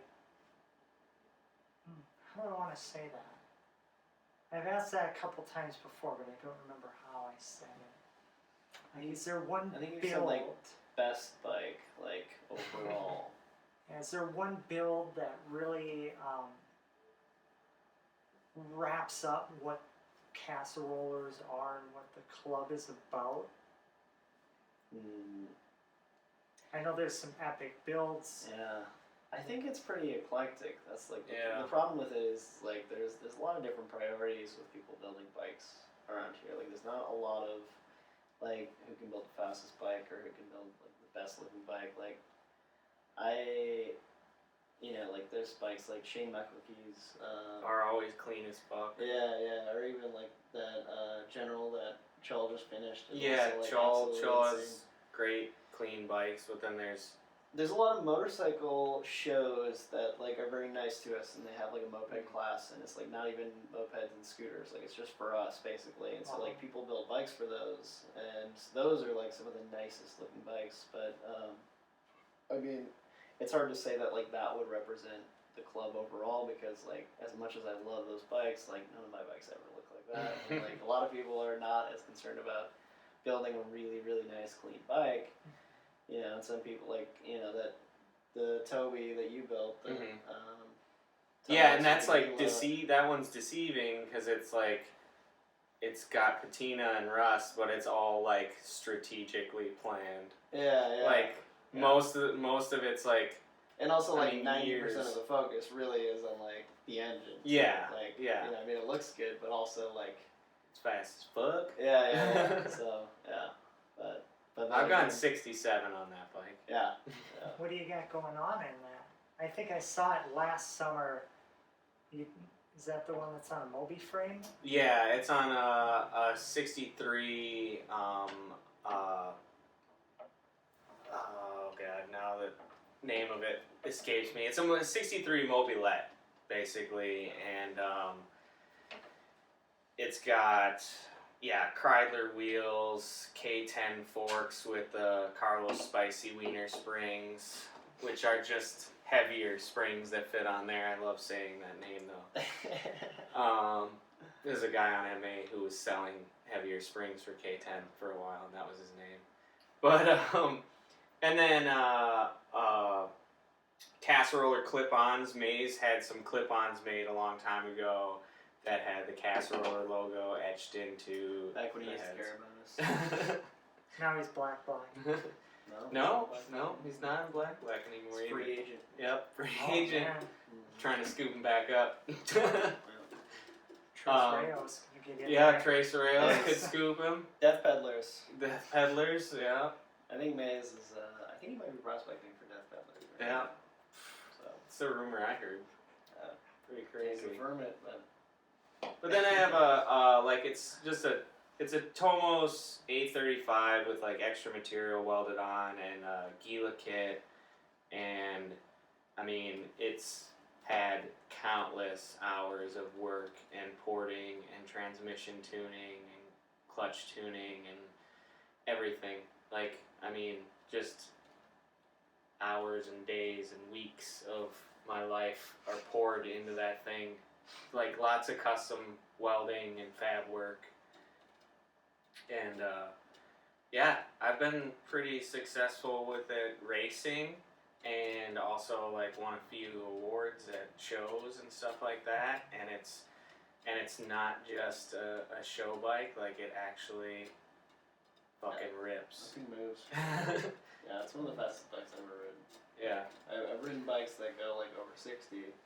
But usually they're like single speed setups, and they take a lot You gotta longer push to get start there. them. Yeah. Yeah. Mine'll pull a wheelie off the line and Yeah. it wants to pull the front wheel off the ground and it'll still do 65 with that gearing.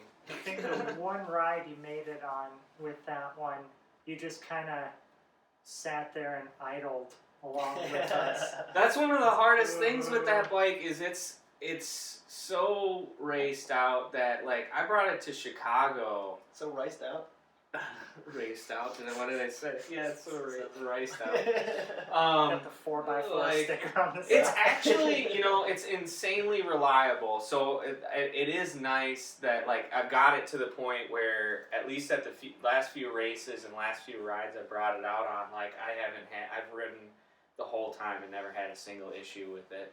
So the hours that I put in have really paid off. Yeah, there was a while where you were just like destroying transmissions. Just constantly working on it. But, yeah, I brought it to Chicago a couple years ago, and, like, one of the rides I could barely get out of first gear. Because I have the transmission set up that it won't even shift out of first until it's going 30, which is, like, how fast the Tomos went in to begin with. Like, they shift at, like, 15 or something like that. Stock. To like 10. Or 10, Stock, yeah. And then you like flip the clutch and then it's like 15. Yeah. But, yeah, it was just a nightmare, and I just toasted my transmission fluid, and it was really bad. But I rode it all weekend in Chicago, that rally, and then I brought it to MA20 to Kalamazoo, and I rode it all weekend there.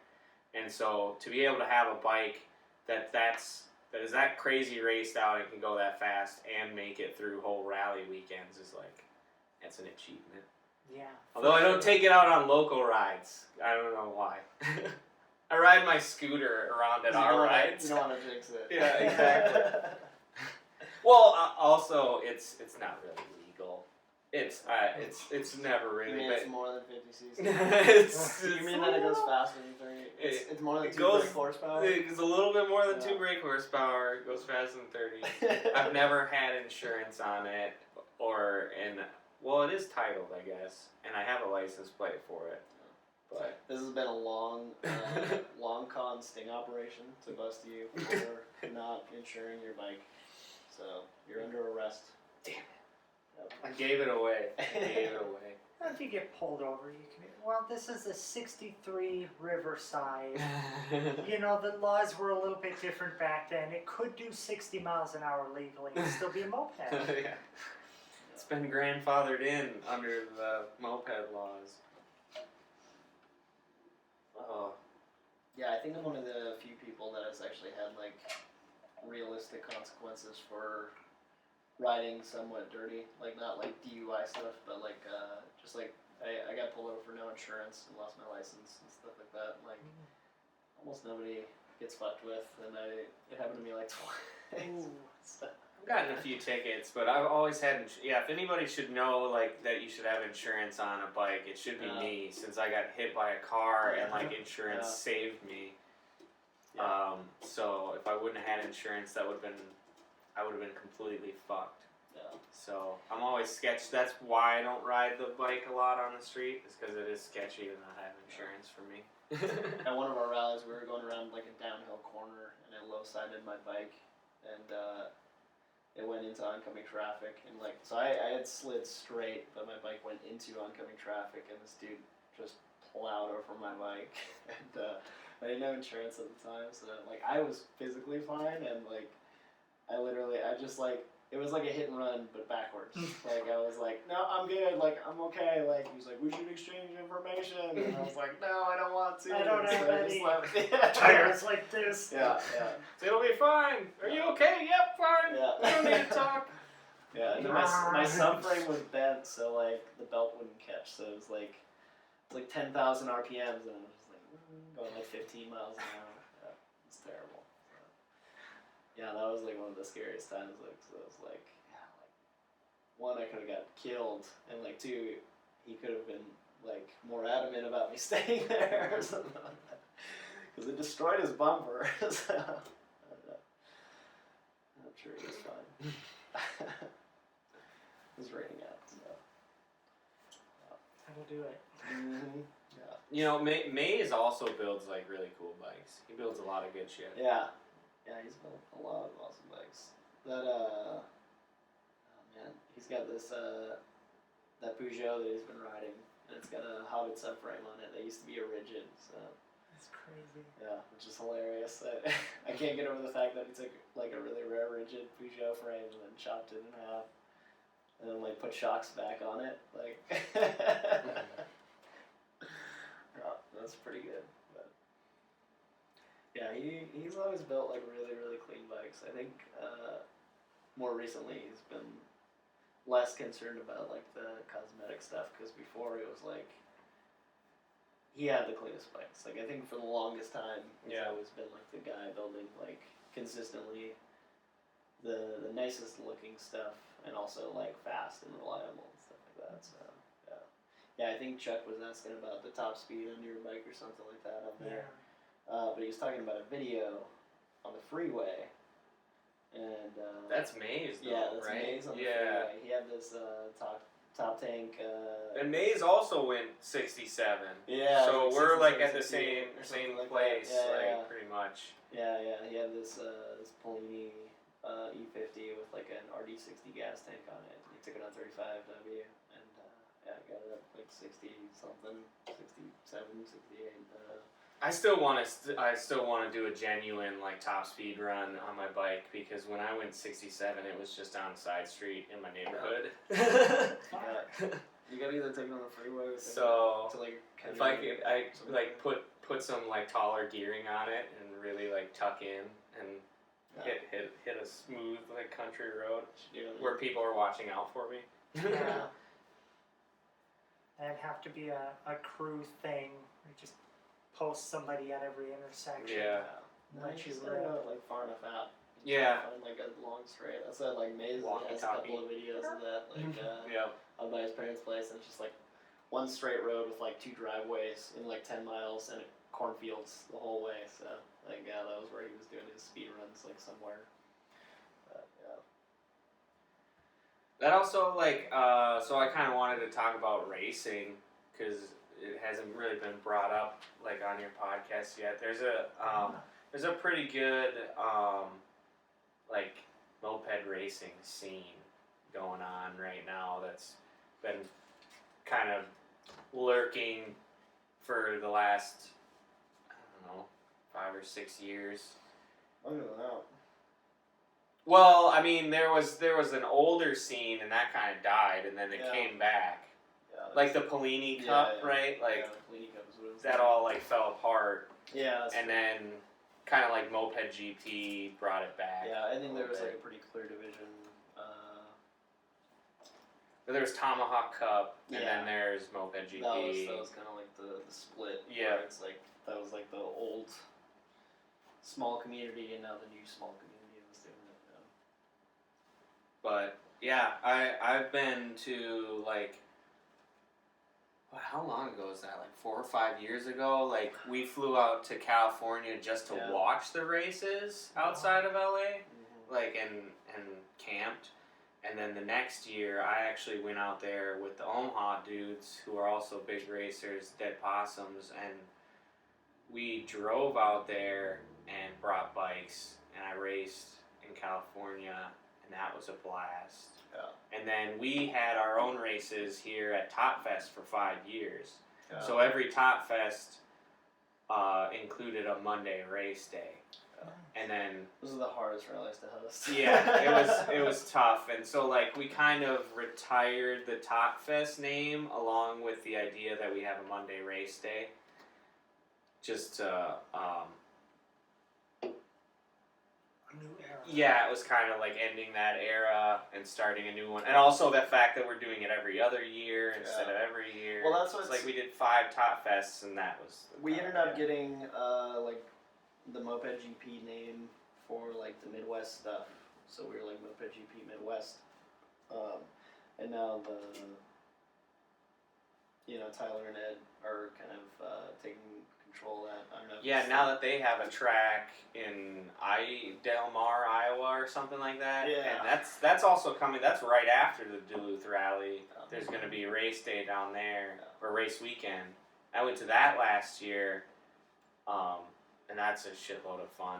And racing is great. Like, even if, I mean, you don't even have to be into racing, like, but I recommend anyone brings any bike or they borrow somebody's bike. It doesn't have to be a race bike, doesn't matter. Just get out on the track. Yeah. Like, it is so much fun. Yeah. Like, just to putz around even during open practice. Yeah. Like, just try it. You can beat Edward Manhart on a Vespa. Remember, he lost to a Vespa. Don't forget. Never forget. I guess with racing, the only thing you really need to do is make sure your bike starts when you start. Yeah. When you get caught. Yeah, you know, like, it's funny. There's plenty of dumb failures that screwed me over at like Tot Fests. I think like the most help that I've ever gotten is the fact that I was like too cheap to buy better tires. So I was always riding like 30-year-old stock tires for like the longest time, and like I low sided all the time. Like every time I got on the track, like I would low side, and like you very quickly learn like where your limits are with terrible tires, and a slower bike. Like a slower bike and terrible tires were like.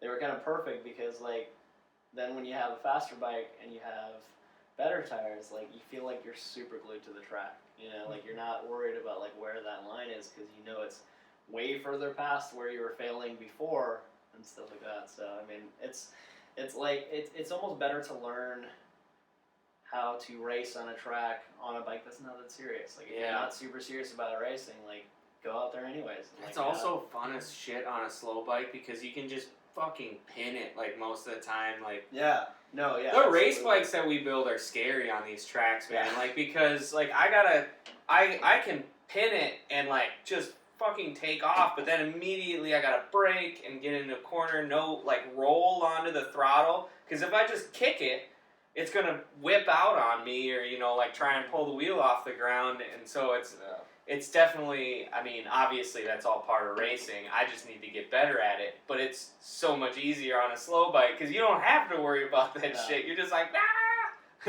You can pretty much do it without brakes. Yeah, exactly. On a stock bike. When you're racing 50cc on Mario Kart.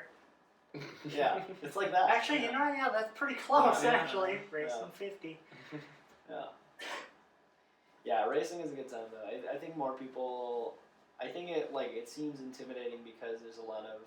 That's the thing, is like now it's like somewhat more established, so there's the guys that's like have, $3,000 into like a French bike that is really fast, it's putting out like 18 horsepower on the racetrack and it's still 50cc, like it's really cool and stuff like that, but like there's also, even within like that small racing community, there's still a lot of people that are like not super serious about it. Yeah.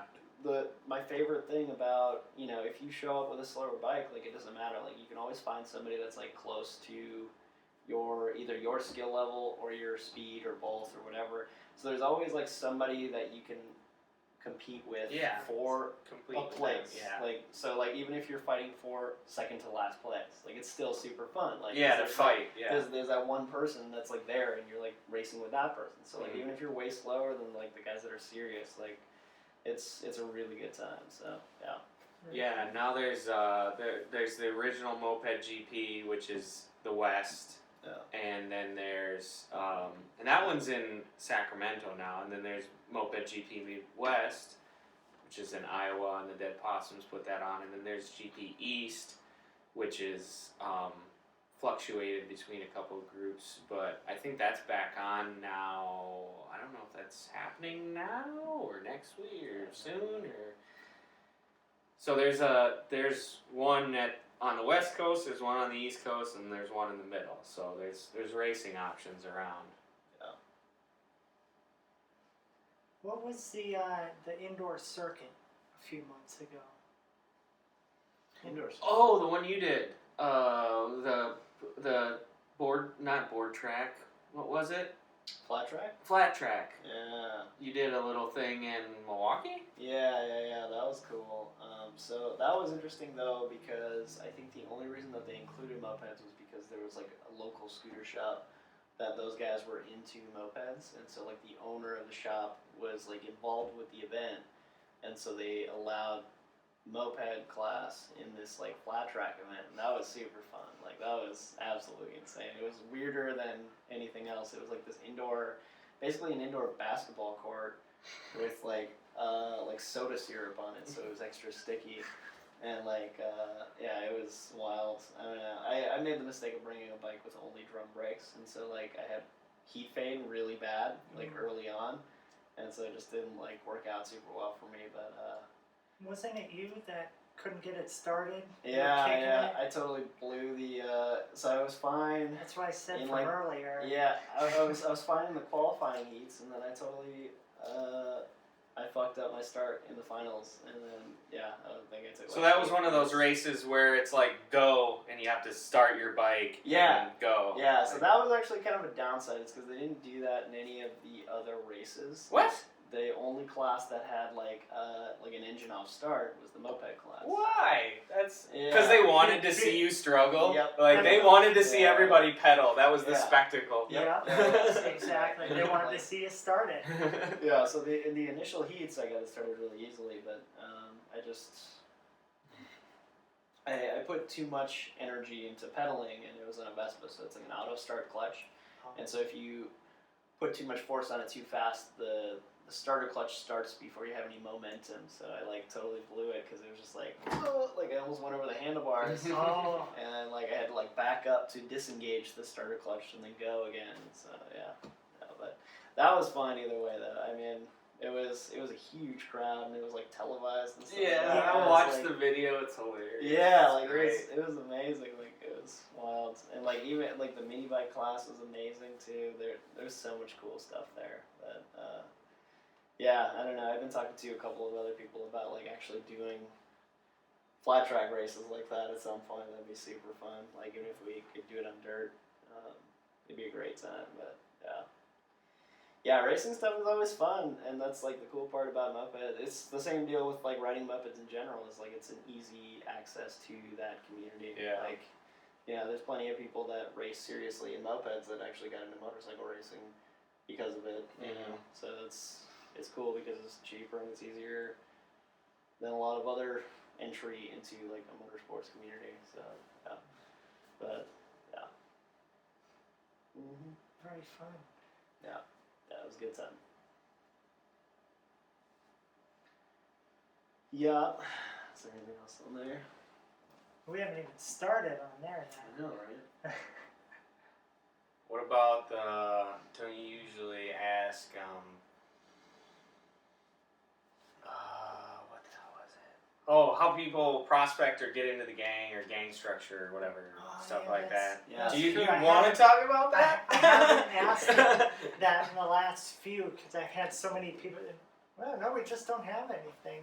Yeah. I stopped asking. I know you guys do, and I always love hearing the story. So, what do you gotta do to be a casseroller, and what kind of crazy shit goes down at them prospect parties? Well, the prospect parties usually is everybody gets super drunk. That's Just have a good time. the long and short of that. But I saw somebody pissing in that shoe last year. that never happened. I remember I we were don't think talking about it. I don't think that. No, happened. yeah, so I remember there was an Really? episode of this podcast that you were talking about that in, and I knew for a fact that did not happen. So I think we put like feet in the Yeah, shoe, yeah, that's probably, and like, the we've worst like thing done that's like happened. hot sauce one year. I think when who was it, Matt or somebody, I put like a cigarette out in it. That's pretty bad. But like, pissing in the shoe, no, that's not a thing. No, I don't think that's happening. Or like, maybe it is a thing, but like neither of us would be into that. Yeah, I'm not That's cool with that. That's that's too far. Far. Yeah.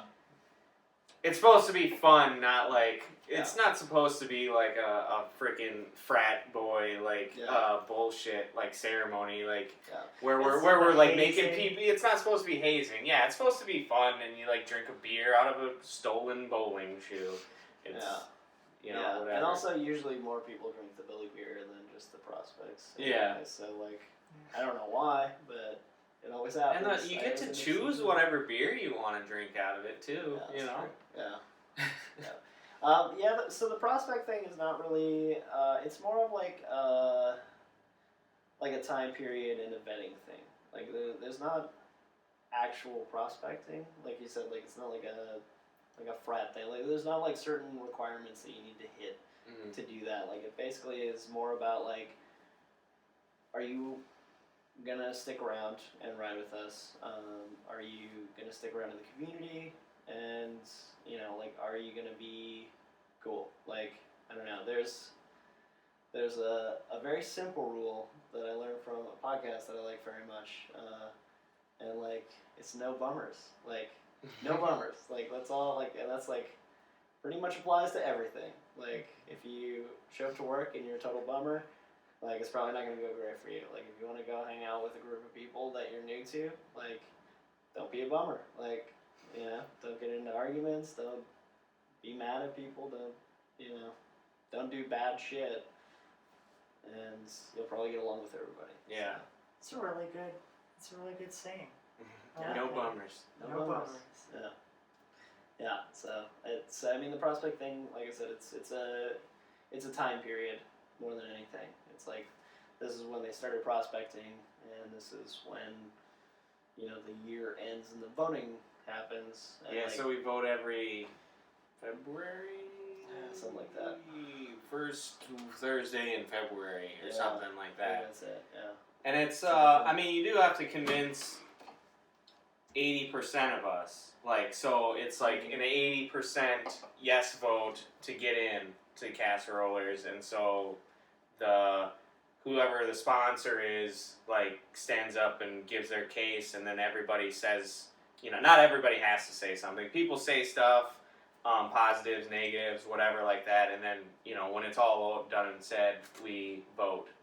Yeah. And then it's, 80% to get in. And so that keeps it so that everybody is in agreement, and that if there's and also if people have any problems, they need to say it, like, beforehand, and, not just vote no for no good reason. Yeah, and that's so I think on those questions, Kyle Fisher probably brought it up. I think he did, but he was asking like what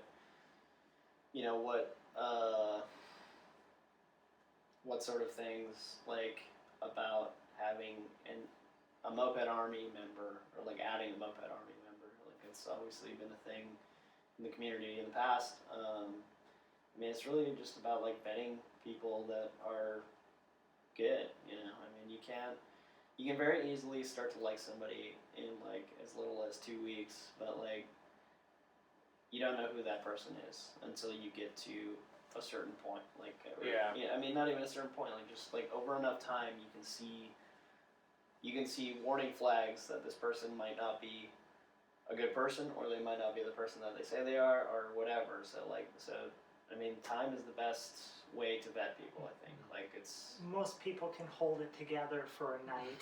exactly, yeah, or even like one night every week for a month or whatever, But Yeah, we've had people who hang out like really hard for like a year, and everybody's like, they're awesome, whatever, yeah, and then they just disappear. And it's like, well, good thing we didn't prospect them, or maybe we do have regrets or something like that. and that, I mean, that's happened to us before. That was like where the Yeah. system came about, Mhm. like, because I know that like other people have less structure for sure, and like we used to have less structure with our stuff.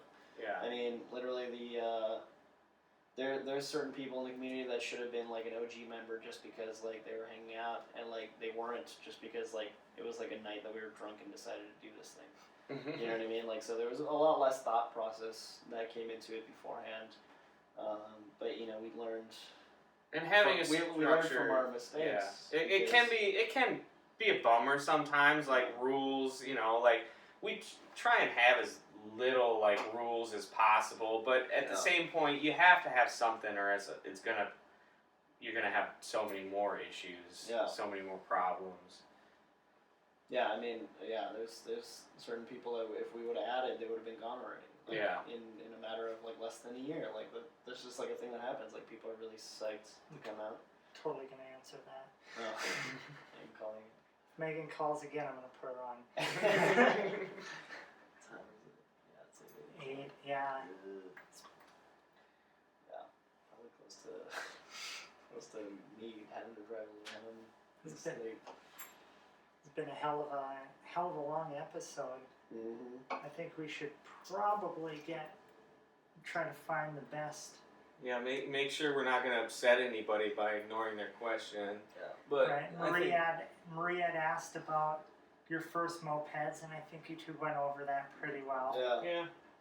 Why is Tyler so handsome? It's a lot. There's There's a lot of Tyler questions in here. Because I got this samurai shirt on. Shout out to the samurai. Samurai. Worst gang in Green Bay. Horrible rallies. What's Something about a tip. I don't know. That was last year for this. Yeah, Oh, last yeah, year yeah. it was such a bummer. If anybody missed the tip last year, they missed out on a good. It was a good run, but What's the secret to not getting caught with backpack beers? I think we Yeah. Yeah. went through that. Backpack beers. generic beer. Drink beers that they have at the bar. Yeah. That's the biggest key. If nothing else. Can koozies. Which we do a lot at like the events and stuff like that. I think everything we do is legal. Yeah, that's true. That's 100%. Why is there a snail in your logo? You can. You guys seriously Nick never Neary- saw that before? Nick Neary is on Facebook, and I suggest everybody find him and ask him that exact question because it's all his fault. So I think it's great. I mean, I love do that. you think he did it on purpose? I do not think he did it on purpose. When did 'Cause you that's guys like, I'm- notice that? Was it seriously just like a few months It, ago? no, it was it in was the like- last few years Yeah, we noticed yeah. it. It had come up a couple times. Yeah. I mean, people have been like, we've gotten, is that a film reel? Like, is that a star? Nobody knows what it is. Yeah. In Like- case anybody listening does not know what it is, it's just like a 5-star wheel doing a burnout in a casserole dish. Yeah. That's all it is. Oh, you know but it how does I... not look. It looks like a It's- fucking snail. You know how I think we did find out that it looked like a snail was once we got into MA and we saw it shrunk down to a little tiny logo, is when I was like, we were all kind of like, that looks like a snail. I think It All has also like fits. put together. Yeah. we had Oh, a- it's perfect. we had, Love it. we had a vector image that didn't have like the 2 separate dots, Mm-hmm. Yeah. and so we were focusing on like, do we need these 2 dots in there? And those 2 dots were like the floating dots, where like when you They do look a like detail eyes. of it, Yeah. it's difficult Yeah. to get those. Yeah, and that's were why like, we got do we rid really of 'em. need them? Yeah. And like, and that was when everybody started looking at it, and those were the 2 eyeballs, and it was like, what the fuck? This looks like a goddamn snail. So like Lights. our like headlight Yeah. stickers don't have the 2 dots Yeah, because yeah. it's like to die cut that it's just not worth it. Yeah. But those would be the eyes. It's a white space thing. You gotta like cross your eyes a little bit. Oh, which casseroller would be the last one standing in a battle royale knife fight? Tambo. Yeah, Probably Tambo. yeah, he's too quiet. too Tambo's nice. Tambo's the enforcer. Yeah. Also, I'm still sorry, Mike Berry. Yeah, that was a mistake. And that was from Phil Ucher. Phil Future. Shout Future. out. He was at our rally. Shout out to Phil. Shout out to Phil. Driving all the way from Michigan. Yeah. Yeah. There's a reason why we don't come out to Michigan rallies very often, and now you know why. They drive around the fucking lake. What do you like best about being a casseroller? Asked Mr. Chunk. Chuck. He's got like 57 Charles. comments in here. Charles Brunswick. Friendship. Yeah. I would say that, totally. I mean, it's like the solid group of friends, and not just the Casserollers, but the whole community. But the Casserollers are like, you know, they're family. You know, they're the gang. Mm-hmm.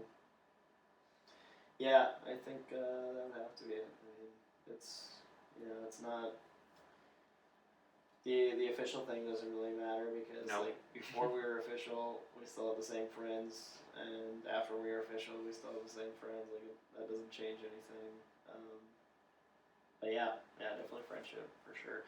And well, I mean, also like it's pretty rewarding, like trying to, like I was talking about before, like trying to further the community in general. Mhm. And I think like the nice part about being a casseroller is like it does put you in a position where like you can try and do more positive shit, and like people will not just brush it off as bullshit. Like that's kind of nice. Like there's a little bit of it where it's like, well, people are like, oh, this is like a guy that like I can tell has been around for a long time because he's like in this group or whatever.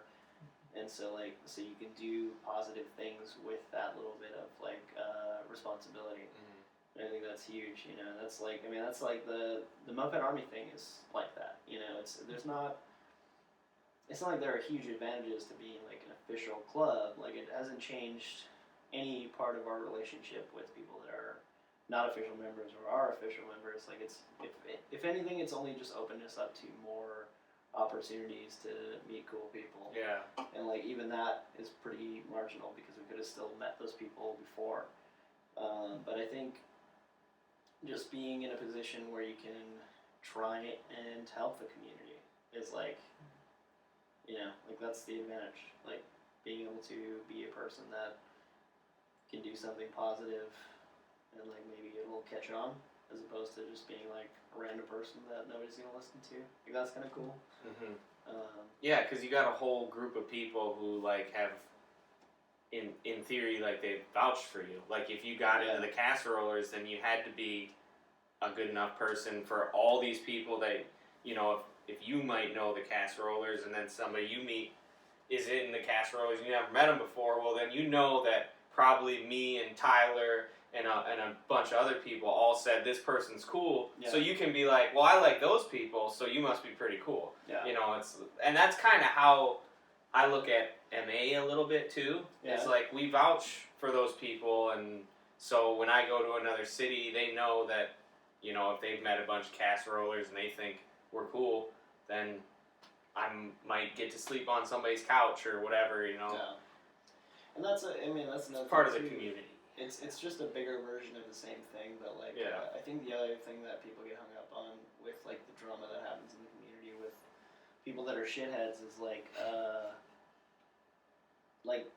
you also have to realize there's like a level of autonomy there where it's like just because the Casserollers are in Moped Army doesn't mean they're all about like this one person that you got a problem with. Like there's a good chance that we have no fucking clue who that person is.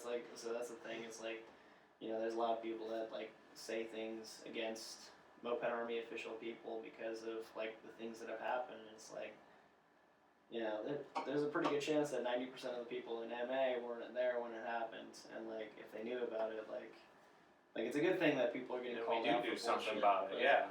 Yeah. Once we know about it, we can hopefully do something about it, or the active gang can do something about it, or whatever. Yeah. So. So just being part of Moped Army is just the trading cards, and then everything else is pretty much what it would be like without. I think, did we start the trading cards before I don't know. we were official? No, we didn't actually. Did we? No, I think that started after we were official. I still have seen like 2% of those cards. I've never actually bought one of our rally packs. So, Yeah. That's one of the things. Those is are like cool, being being in the Casserollers. Like there's a few Casserollers who have some of them or a small collection of them, but like I think we don't get we don't get our own merch, and obviously we can't win our own raffle prizes and everything like that. So all the cool shit that we get at for our rally, like that's benefits everyone else. Also, I want to use your podcast as a platform. Find out what the fuck happened to our Grande raffle bike. Somebody find that fucking bike, because I think it's sitting in said winner's garage, and somebody out there can go buy it. Who won it? Not gonna say. No, I'm not gonna say. I don't want to put them on blast. Not gonna put them on blast. I'm just saying it's out there. I'm pretty sure it's sitting in somebody's garage right now. Yeah, that was one of the fastest Vespas I've ever built. Go buy it and put like a Calibrata on it and bring it to a rally near me somewhere. That bike is amazing. There's lots of who's faster on the streets, which one has a better mustache. These are all Chuck. Yeah. Ask both of them to say "pook." You mean Poke? Mare? Pook. Puke. Or however that A was. pooch? Pooch. You talking about them The pooches? pooch.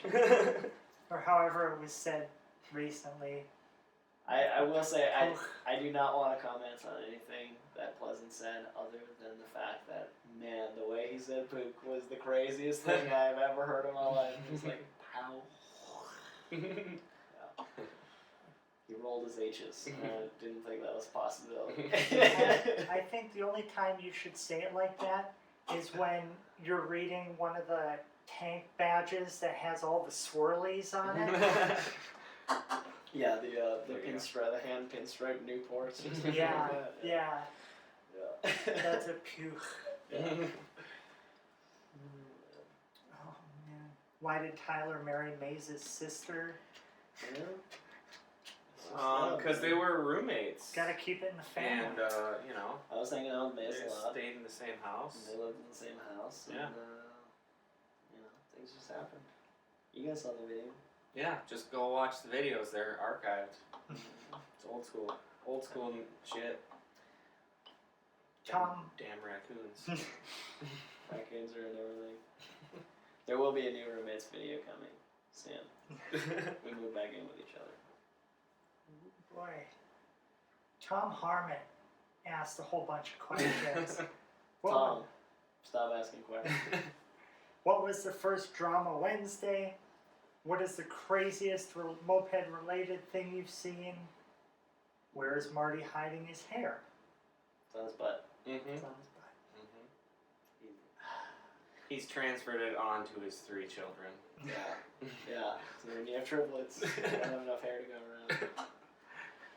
Drama Wednesdays. Man, I wish that was never a term or a thing ever. I think the first Drama Wednesday started on the MPLS Mopeds page. Yeah. It's AJ just talking bad shit. Probably one of the reasons why the page doesn't exist anymore. No, that thing lasted, man. Oh, really? It was like up until Facebook. Yeah, like until we had a Facebook group, it was still there. I think calling it something tongue-in-cheek like Drama Wednesday helps take some of the bullshit out of it. Yeah. Yeah. I mean, we can shout out Stephen Klein for Drama Wednesdays. Yeah. Keenan. Keenan. Dana. Shout out to Dana. Shout out to, let's see, who am I missing? I don't know. There's more. Some other people, but I don't want to put them on blast because they're nice people. It's just bad days. Yeah. Silly drama. Yeah. Chunk also asked, Bing or Shaw? Shaw. Shaw. Well, there's your answer. Like, and is a PW80 with pedals tack welded to the footrest a moped? No, they need to be fully welded onto the footrest. Otherwise, it's not even a moped. Yeah. Tack welding isn't gonna cut it. Nope. You gotta have the full weld. Yeah. We get the final answer. The welder's answer. Yeah. Yeah. And it's okay if it breaks down because the person that's running it has to walk it home instead of pedaling. So. To be fair, can you pedal a hook very far? No. Like, I can hardly get Vespas are like the best. Like when they're totally No. stock, like pedaling them is the best. AMF Roadmaster. Well, that's a geared like a bicycle. bicycle, That's a yeah. bicycle with a dumb friction drive. That was my first moped. Was a AMF Roadmaster XL with all the plastics and stuff. Nice. Yeah. Sweet. The That's tank, really cool. the full tank. Pretty silly.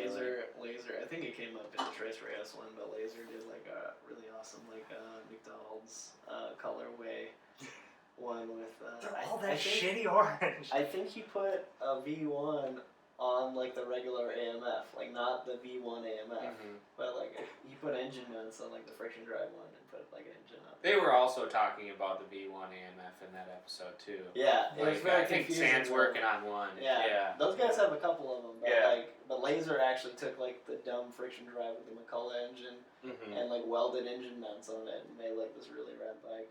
And I think the McCullough ones only have the rear brake. I don't think it has a front brake. probably. I rode a God, Solex in New York once, and it was terrifying. Just riding around the block and being like, please don't kill me, Yeah. like, because I can't go over like 15. I went But to, it was fun. I was so glad I did it. I'm like, all right, I rode a moped in New York. I want to go to one of their rallies. the last time I was there and we were at Second Stroke, they let me ride their double tall moped. That thing was terrifying because the first thing that I did, it was like at night, no lights on it, and the first turn I took was like down the wrong way, down the one way. So like, yeah, that thing was amazing though. Yeah, it was a tall bike moped. It was very good. Somebody in Wisconsin got that tandem Solex. Yeah, I wonder who actually bought that thing. That'd be fun to fuck around on. Mm-hmm. There are mods for Solexes, like Well, I mean, if you just have like two Have you pedal ever seen the cranks- race Solexes? yeah, The that's friction sick. drive things? They're I gotta- ridiculous. Oh man, we get a twofer today. It's these 24-ounce PBRs, Right. just killing it. Everybody's probably like, Jake looks really tiny next to that tall boy can. And it's like, yeah, I'm short. I'm not that small though. It's like 24 ounce. $3 a piece at the liquor store up the street. Like, why not?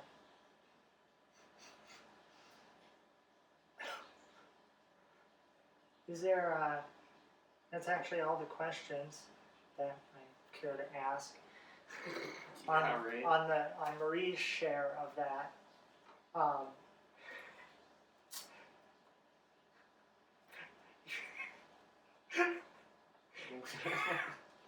You really have to go.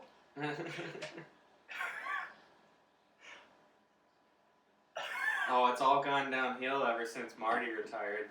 That's true. And Cardi Mokes, that's Marty's alter ego. I'm gonna look back at the timestamp on this. It's been like 30 seconds. Wow, he's getting that whole 24 ounces out.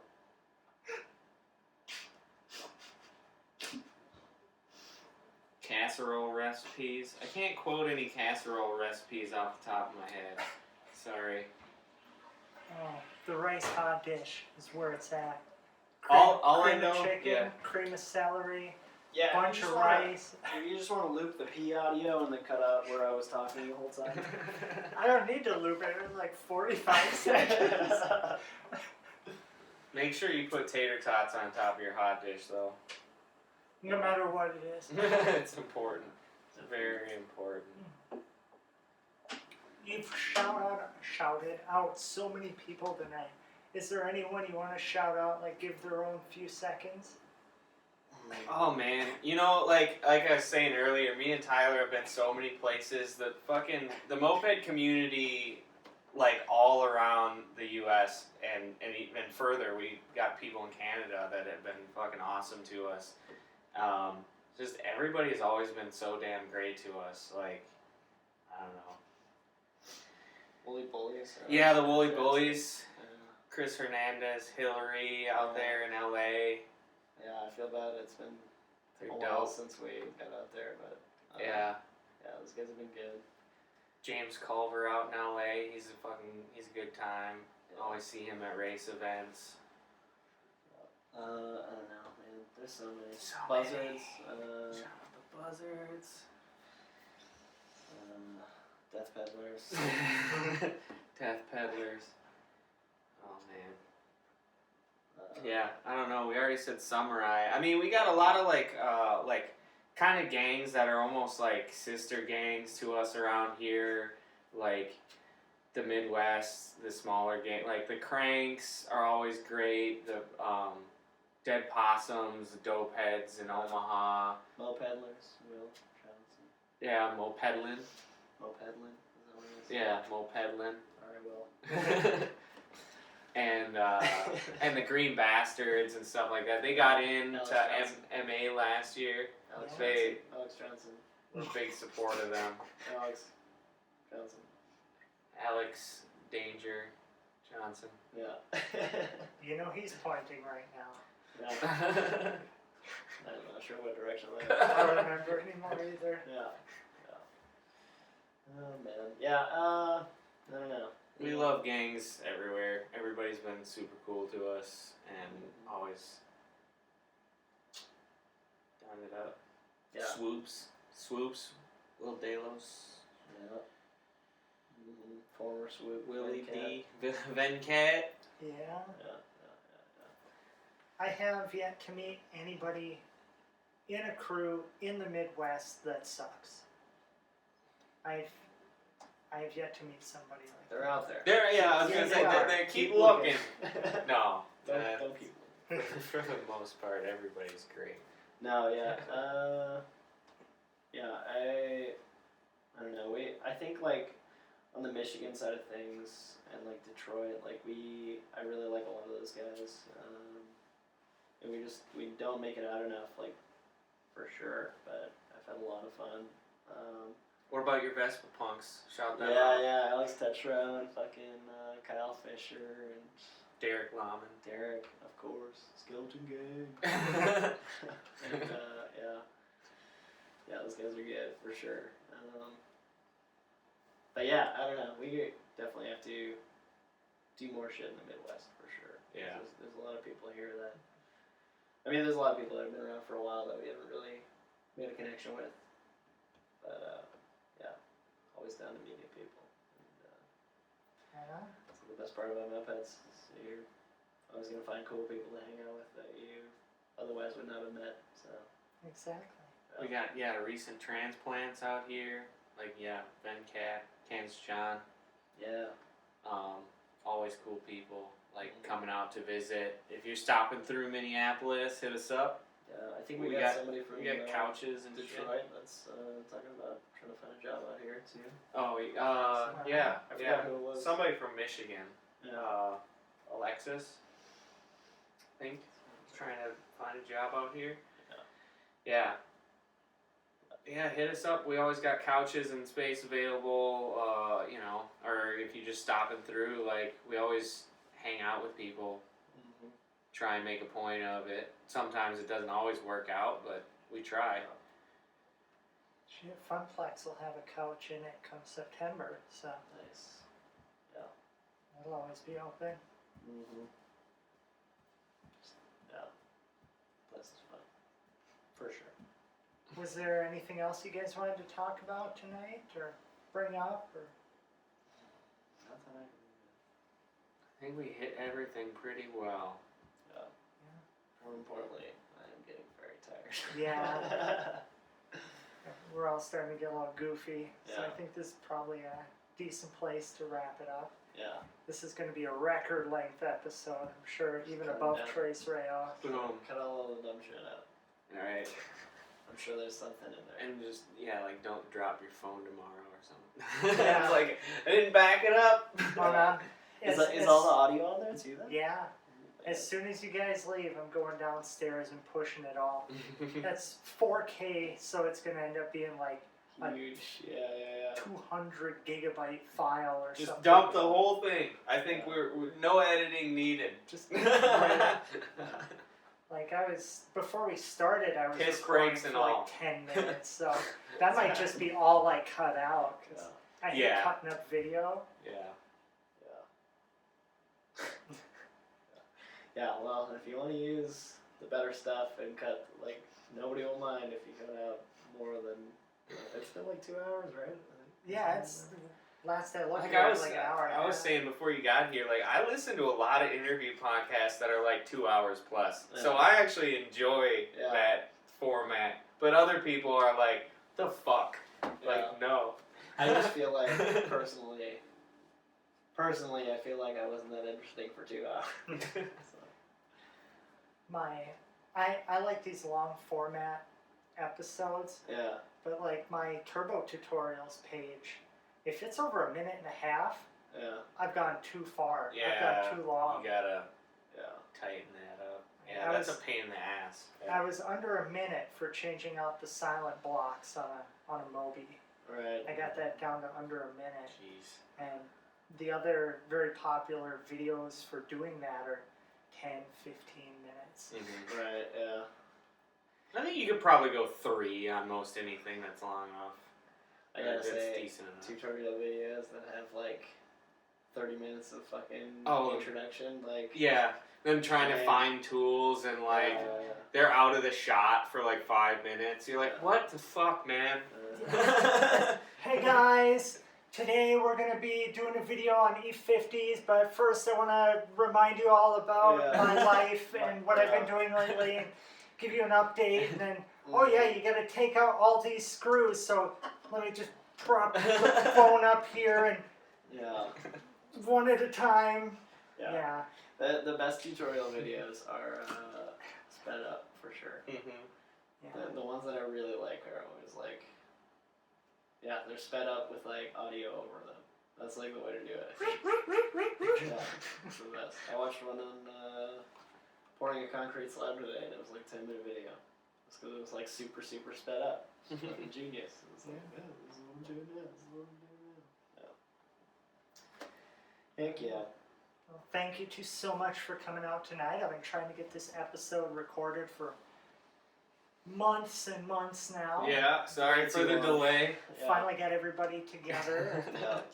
Thank you for coming out here after work, after a long day, and Yeah. sitting in my hot ass house under bright lights. And If I forgot to say anything that somebody wanted me to say, or shout outs or whatever, it's because I'm tired. So. Well, and thanks for having us and like doing this whole podcast thing. It's pretty awesome. Yeah. Very awesome. Yeah, for sure. That's that whole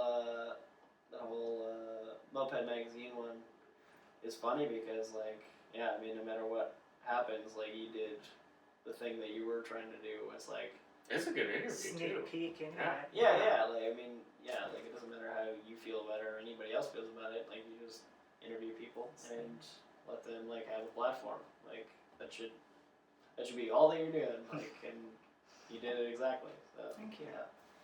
Yeah, doing a cool job. So Alright, yeah, thanks for having us. yeah. Alright, I think that will wrap it up. I'll cut out the last 5 seconds here.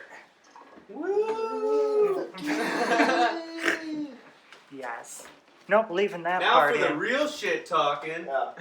Fuck you, samurai.